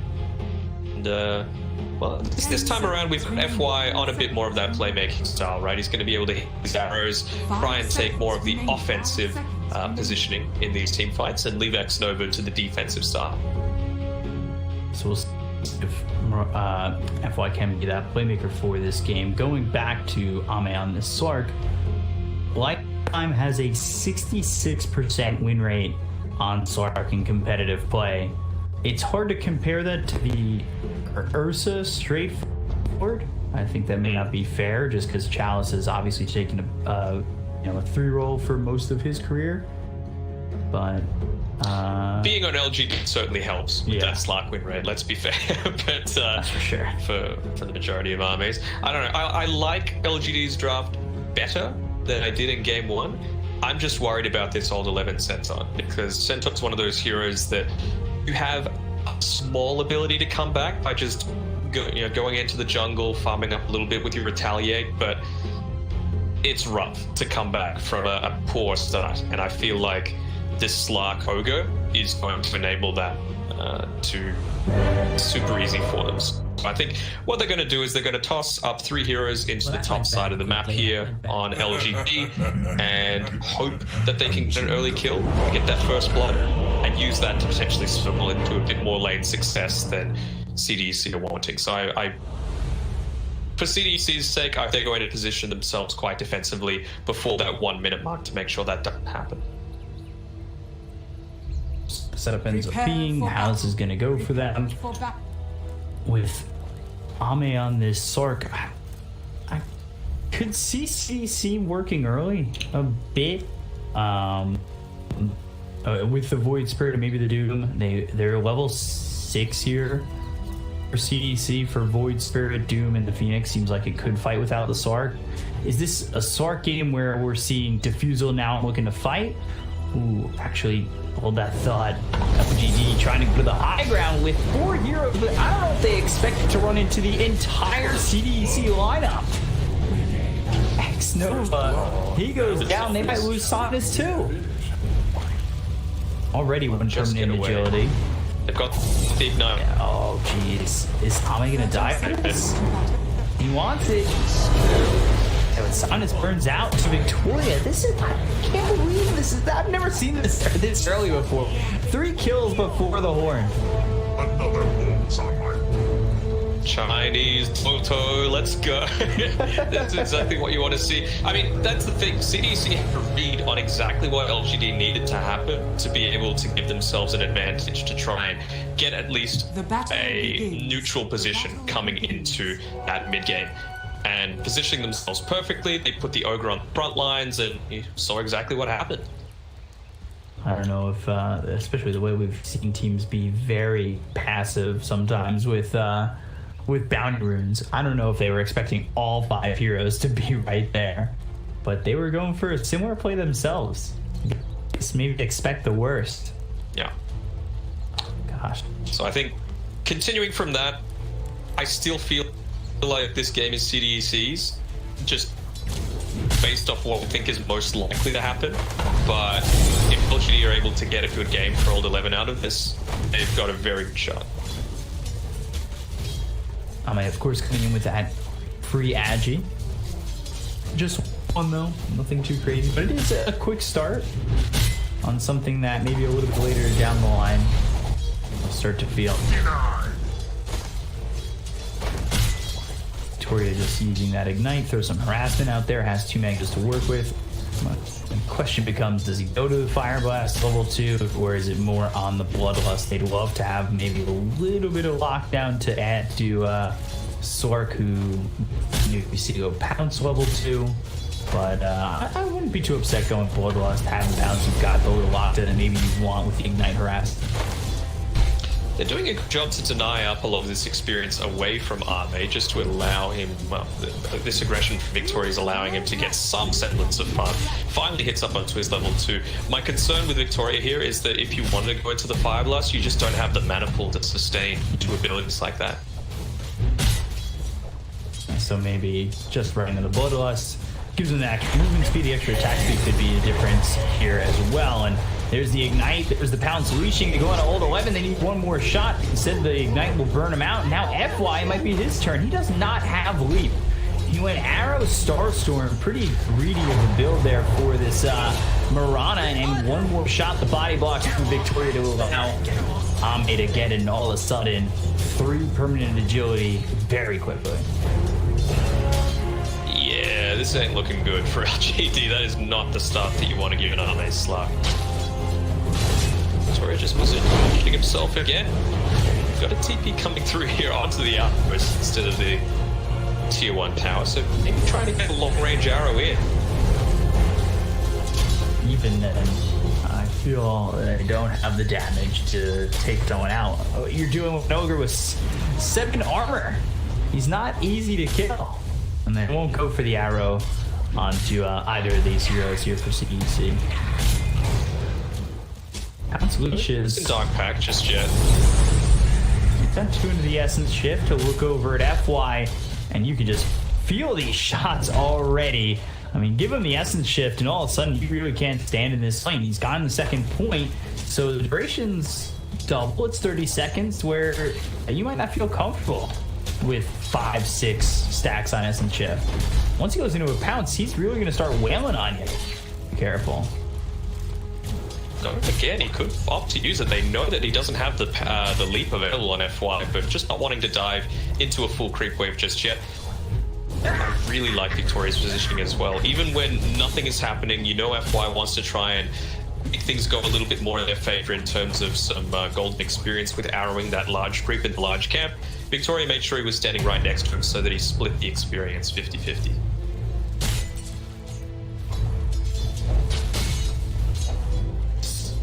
Quite a start for Ame, and Victoria again proving why he's one of the better supports in this region. And this is a region with a lot of amazing supports. Yeah. Nice play though by Xnova, being the only support to rotate down into the river, made sure that, oh, here's Pounce. Radiant's courier has So after old 11, and all of a sudden 3 more stacks on the Essence Shift. They have to do some unconventional things here, or not unconventional, but just a little bit out of what LGD normally do. They backpull this. FY in the meantime is able to grab a career in doing so. So that's a little victory for them. That's alright, meanwhile. Towards top of Ame, bottom, taking a lot of damage, but FY, he ends up going down to Ame instead. And there's 4 permanent agility and 9 on the Essence Shift so early on. I don't even think 11 would want to move up. I know Ame's sitting low, but that is... it's just, it seems so risky this early. Like that, the ability to a quick couple of kills there on the Sawyer. Oh no, even the, oh no. Alright, this is nearly over. I know that's super premature, but with that Observer Ward, able to scout out the fact that you had his courier sitting in the secret shop, but no Ring of Health now for all 11, so he can't even rotate back into the jungle if he wanted to. Get the Predator that Chalice has to deal with right now too. He is forced to hide in the trees. A natural habitat normally for bears, but in Dota, not where you want to be staying for too long. And this is an alpine bear as well. Look at that hat. Looking stylish. Took that off some poor cowboy.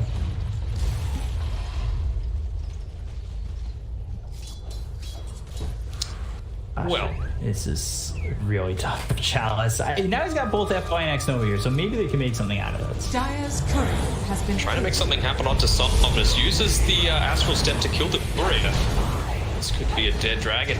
And they go after Somnus while over towards top they're going for SRF. They'll get the kill there on the Doom. They've got the Astral Remnant, or the Aether Remnant, sorry. Yes, Somnus finally over the Fire Blast, and one more shot will get the kill. James gets credit for that one. Xnova makes the rotation, but he's busy towards top, helping get a kill onto the Doom. However, you've now lost your mid. He lasted for a very long time on this Dragon Knight, right? So that is a small bonus. It meant that you can get that return kill, which is going to be really important for Chalice to be able to pick up some of these earlier items. I think he's got his power treads coming out to him and a magic stick, so this is a lot more passive that you want to go for an Ursa in this meta. Maybe like a year ago. Hold 11. This is not the spot you wanted to be in. He's forced to, or felt forced to cut these creeps. And, well, now he pays for it. It's another kill here for CDEC, up 7-2. Victoria and X have combined to get that kill. Victoria level 4 deep into it already, and just 7 minutes into the game, you look at where the top 3 are for CDEC in net worth. Even just now, you know, you rotate someone away, James is able to grab a lot of solo experience in mid, and so they should have that supernova to be able to contest these first bounty ruins and the outposts coming through, and I don't think LGD are going to be in a position to want to try and make a counterplay. Meanwhile, Ame, because of their start, because of the kill now on Old 11, he gets a free lane. Yeah, and now he can finally rotate through the jungle. The career respawn, he got his ring of health. Still here on to James, and it's causing 3 heroes to come over, so I guess obviously you don't feel much value going down towards bottom to contest Ame, but at least you got something out of it. It is just a Phoenix kill, but you'll take anything you can get at the moment.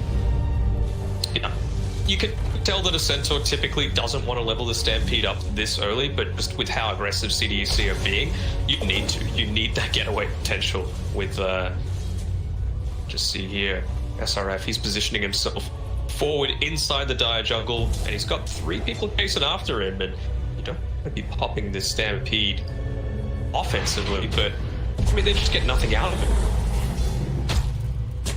SRF putting him on the wild ride. You really looking to get off. Bit of an Illuminati triangle happening around this Roche shit with the observers. Confirmed. The all-seeing eyes. Now, a lot of warding by the Roche pit.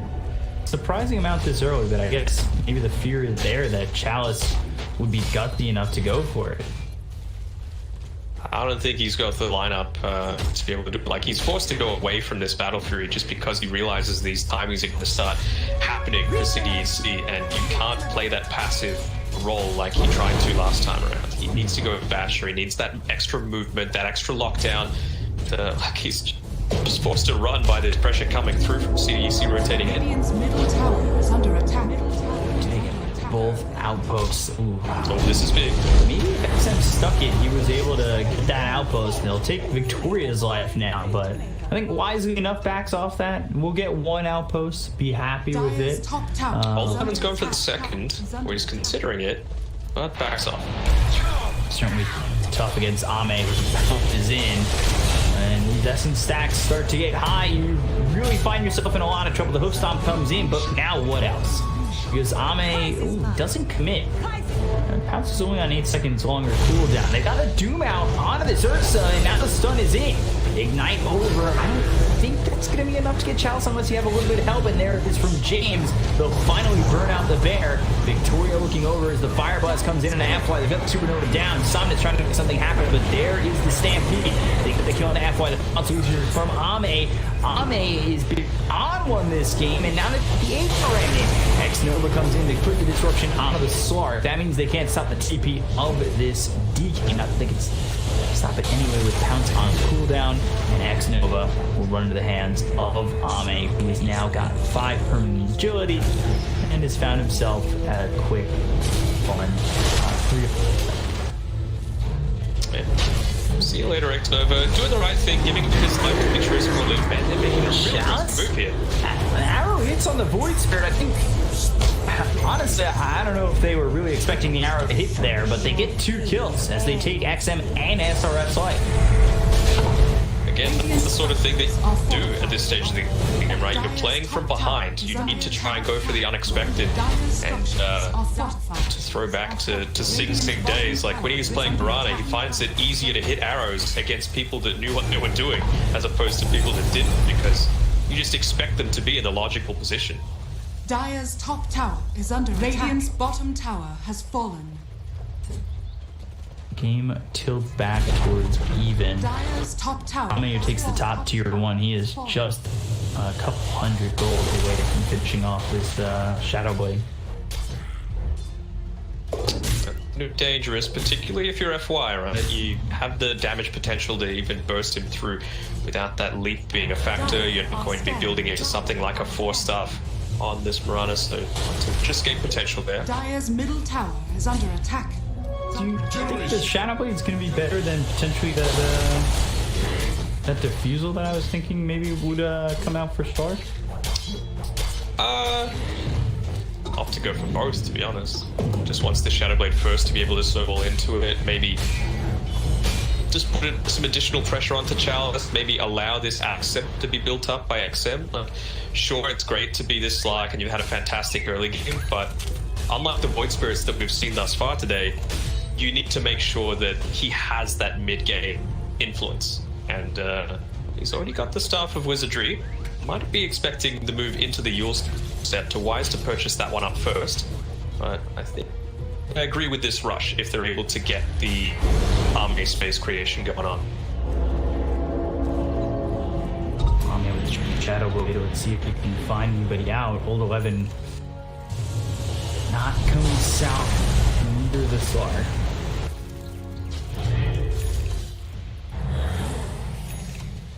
Certainly close, and Ame, he's smelling blood right now. He is having that kind of game, especially where he's at with the net worth. Surprisingly even overall, but maybe that's due in part to the difference between the Mirana and the Phoenix, and things look okay for CDEC. I'm surprised it's that close. Yeah, bottom side might be in a little bit of trouble here. Right, Shadow, XM with the stun, and they'll have the arrow to follow it up. They'll get this quick kill on XM. Okay. Looking for more. Give up the chase. They popped the Dragon Form for it. Dragon Tail. Bit of an overcommit. And there's the overgun. The question is, what do you do now with the Dragon Form, right? You don't have the splash damage, so you can't take up this Ancients. You, I guess, could rotate towards mid, but no, he's just going to back off. So, just wanting to absolutely secure it. They were chasing him underneath the tier 2 tower, so didn't want to run that risk of losing out on a kill and being turned around upon. That space that's being created, you're dying.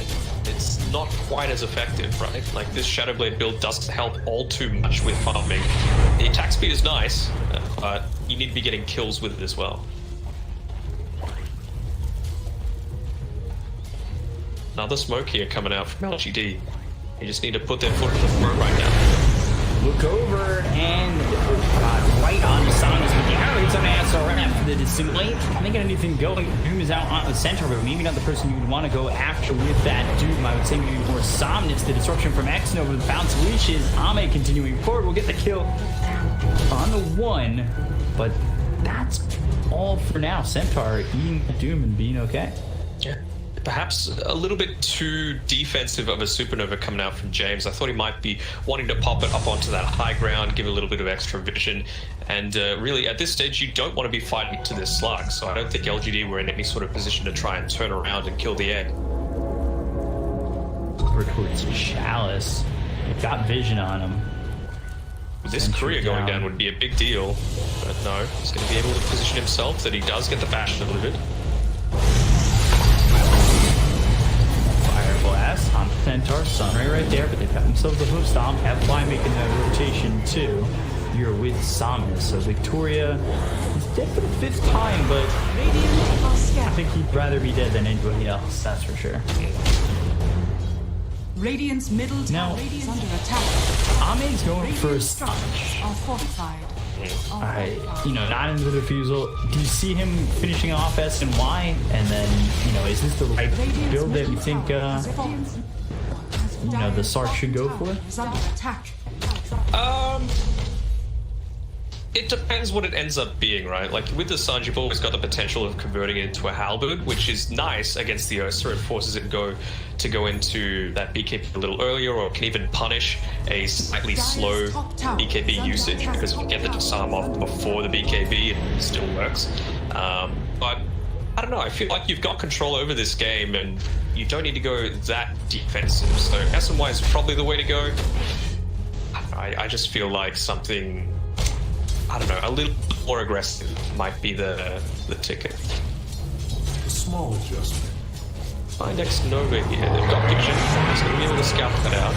11 gets caught, Moonlight Shadows, you, Sunray on top of the Sentry, down to CX Nova making the rotation with Chalice, Sunray right on the Centaur, they'll get the kill, but they look over at SRF to try and get at least the Doom, and they will. Icarus dive over, and the Supernova, they've got the Sun onto the Sark, but they look over at Chalice. Like Chalice, they throw down a late Sentry, Supernova pops, but it's too late. Block in these heroes. They also did take out the Shadow Demon, so a 2-for-1 that slightly favors CDEC. Yeah, they're going to be able to grab this tier 1 tower as well. Shouldn't be too much resistance against it, but he's positioning himself like it when Pete catches the arrow. And jumping the Aether Remnant right there. They're going in. Tail out on XM. Sunray trying to keep him alive, but he is stunned forever and will be gone for 34 seconds. Huge deal to be able to pick that one up, defending the tier 1 tower, getting the kill on and delaying that Axe Scepter out even further. He was only about 300 gold away, and well, now with the Ursa combination, perhaps they can rush, but it's not that healthy, having to go all the way back to base. Ame will continue to farm. He's got 7 permanent agility. Now switches from Sanj and Yasha, I believe, to the Silver Edge. And break mechanics there. That will certainly help with a couple of these heroes. Blink Dragon Tail, and they continue for more. They just don't catch him out. I know X Nova was in the midst of getting a disruption. Ame's got the Essence 3 coming out to him. I almost feel like it'd be more useful onto XM here, especially after he finishes up that Axe. I don't think you have the potential to burn through the additional 200 or so health that you get from the point booster, and then of course you've got that small heal coming through from the neutral item as well. But only 50 gold away. He's finally going to be able to grab it, but the key question is, will that 3 or 4 minutes or so that LGD have been able to delay this enough to bring them back into the game? Nova holding a couple of smokes pocket, potentially looking to make a move again, maybe toward Roche, as we were thinking a little while ago, but they would probably want to pick off before they go and do that. However, they start with the Moonlight Shadow. Let's see where they go from here. Oh, I think, did they catch some vision? I've got vision of at least Victoria, not certain if they spotted anybody else. They're all sticking together. Blumsy, that's pretty damn handy. He's just sitting on the ground for now. Oh, Somnus went forward. Somnus and short. And yeah, it's here for XM. They've actually caught Chalice by himself away from his team. And moving forward is Ame. They push Chalice back where they might be able to cut off the rest. Nag, bro. Slark, they know they don't have Enrage, they don't have Stampede, they don't have Moonlight Shadow, and they've got everything right now on CDEC. They could honestly even just consider a Roche. Take mid tower and then Roche. Dire's middle tower is under attack. Interesting tactic there from LGD. Chalice coming in, and he was the one who ends up getting spotted. So when you were able to single him out, it seems like LGD all of a sudden put the brakes on that move.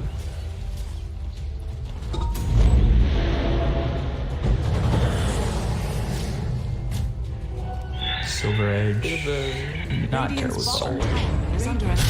Not terribly far. I don't know if it does a ton against this. I suppose some of the damage, like being able to man fight into it with the Ursa is a little difficult. It's going to be careful here. There's the Dooms, the TP, and this is another kill here for CDEC. It will grab the life of Old 11. It does come at the cost of a Doom, but at the same time, another kill for Ame, who finds himself just 300 gold away from the ulti orb that finishes off the Silver Edge.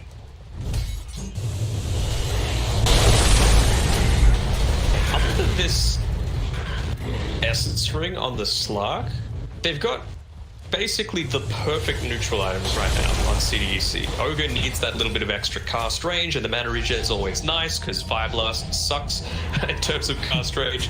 Clumsy Net, of course, you can just, you know, Chris dive through, land that onto someone, and be perfectly happy with that. Grove Bow for the Void Spirit, you use your 8th step, look down through the units, that counts as the attack, and then you cast all of your abilities with this Arcane Rune that he's still got bottled. It's looking pretty damn handy for him. Line being drawn to Roshan. We've got the Ursa, they've got that Roshan taking potential.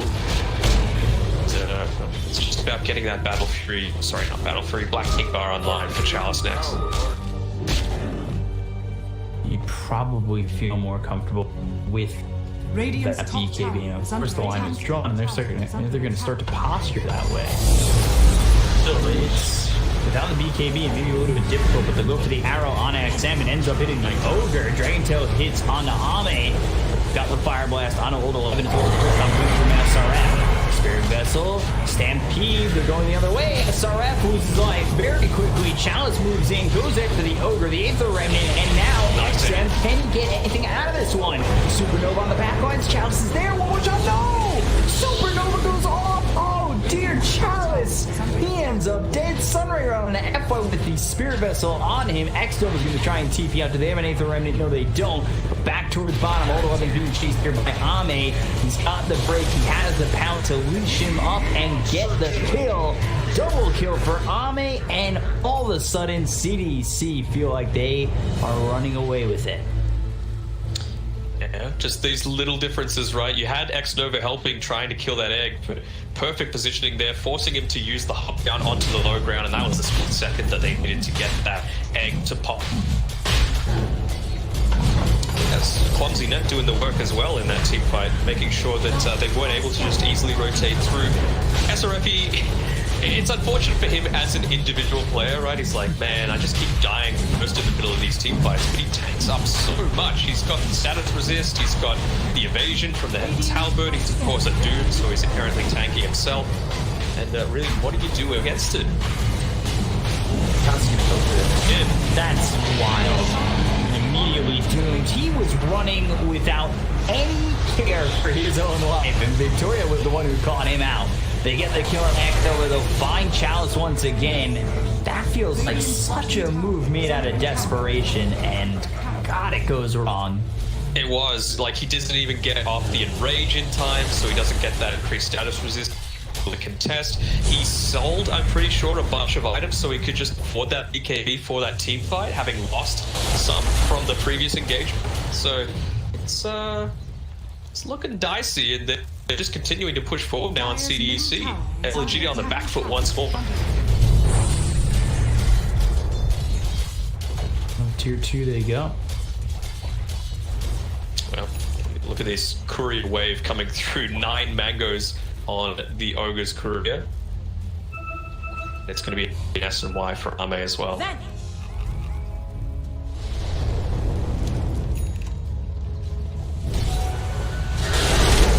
Gonna find out. Ame, here with Victoria. Sorry, Victoria. Is way more dear. I would help you, but Dire's feel like top this tower you know, is under attack. just carry things. I'll take that. The prize is mine. Again, tanking up another gank. You've only got so many smokes, and it is still an ultimate expender just for support, even though you might not think of Moonlight Shadow quite in that way. Now level 18 acquired by Ame. He's going to be roaming around the jungle, finding people a lot more, and he's got that super edge. And one aspect of it, of course, the break is really useful. You've got some good stats on it. That extra 6 seconds of uptime of the Invis 2 means that you can just continue to be this menace roaming around the map.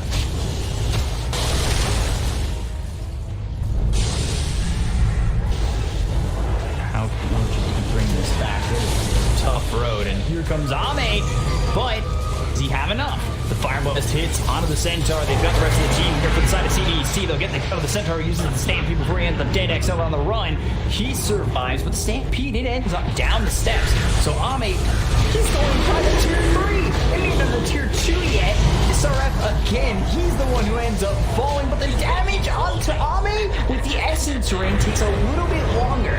Supernova will pop LGD out of the range, and LGD are very familiar with teams going in too deep, and they will get the kill on the Somnus still. They look over at Chalice with the Sunray on him. He'll Earthshock away from the rest of the CDC squad, but it may have been almost too deep.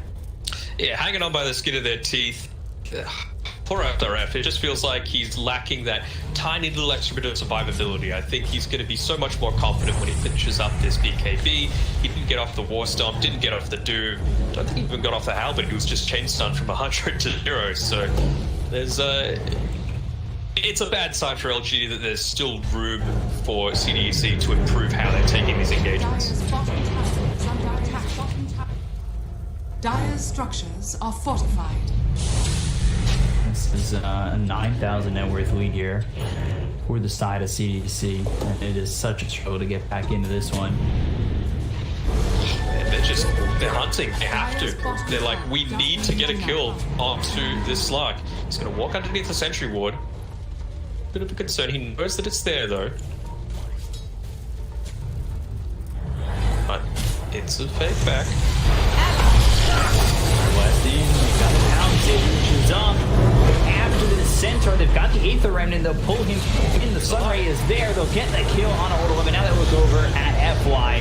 Inverse dive over from James. He doesn't have Supernova for another 12 seconds with BKB being popped by this Ursa. He's also doomed. He was hit with the Heaven's Halberd. And there wasn't much he could do to SRF.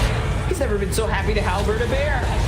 Look over, there's the disruption to save the life so far of the Centaur. His second life, Chalice on the run. FY, he ends up dead. They'll get the kill on a Chalice. They'll look for more. He doesn't have buyback Fire Blast is there. They take out Old 11 for the second time, and they look for even more. Spirit Vessel back on the exit with FY on the run. The rest of the team is out of this one, and they are diving tier 3 again. Okay, maybe we're a little deep, they say, as they back off. Not even needing to use the Supernova that time. Finally getting the Doom out before he goes down on the Doom. And it honestly... Dire's bottom tower. LGD, they got their spells off, right? Like, they used everything. They even used the Enrage to cut down that Doom's duration, but it's not enough to enable you to survive.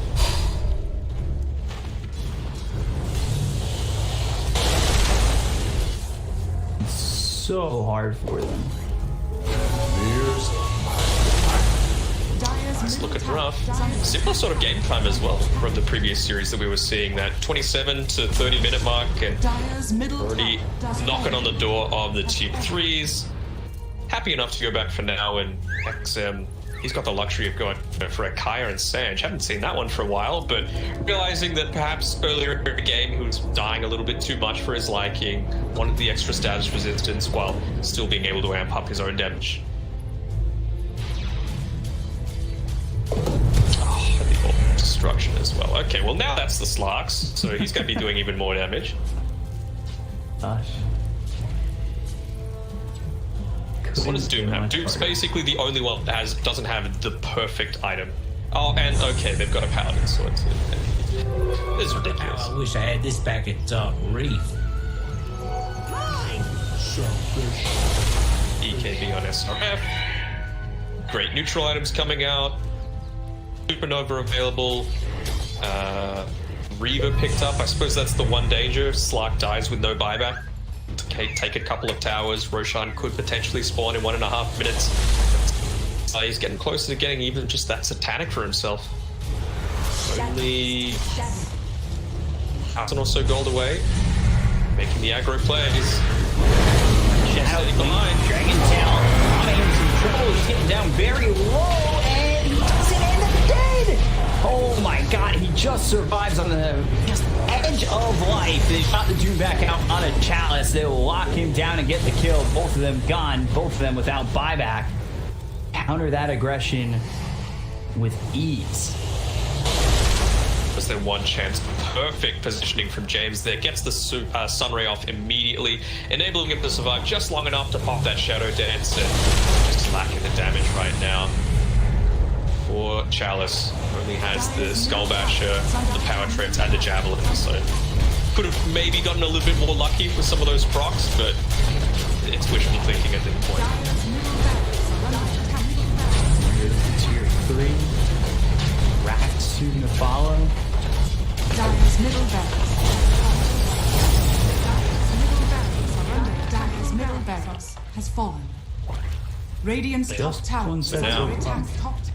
On top of the rest, you're always going to have this passive pressure coming in throughout the beginning. You're going to need to address it at all times, and Dyer's structures are they full. need to address their base right now, finally popping the lift. They don't even have a repair kit. Of course, CDEC do, just to cover themselves from any sort of aggression or disastrous team fight that might come through from them. But that's a Satanic picked up from Rame as well, so this Slark ain't dying.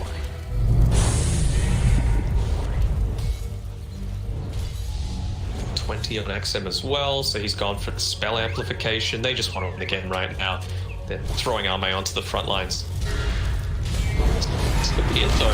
They burst 100 to 0. Again, just surviving, and every single time he then turns it around in their faces. The Essence shifts stack up as they go after Chalice. They take him out for the, like a 5th consecutive time in these fights. They may not get much more otherwise, but to shut down the Ursa continually really makes it difficult for LGD. Yeah, I know it's a lot to say, and they didn't have enough information there just from playing on the back foot all game, but if they kill Arme, they have a very small window of opportunity, and you know, could be the difference from FY limping in, using the staff to optimize him down before he's able to get all of that regen coming through, both from himself and the Satanic and his team. So yeah, I think they've expended their life in this one. Dive forward, then find themselves a kill onto Old 11. And we got 5 seconds till Chalice is back up, but there's the Doom onto this DK. They've wrapped him up, and there's the GG. So CDEC, SFG, they pulled off the upsets. Wow. Yeah. Wow, that's the best way to put it, just wow, you know, to think we have Apter and LGD fighting for their lives in a couple of days' time against each other. So one of those two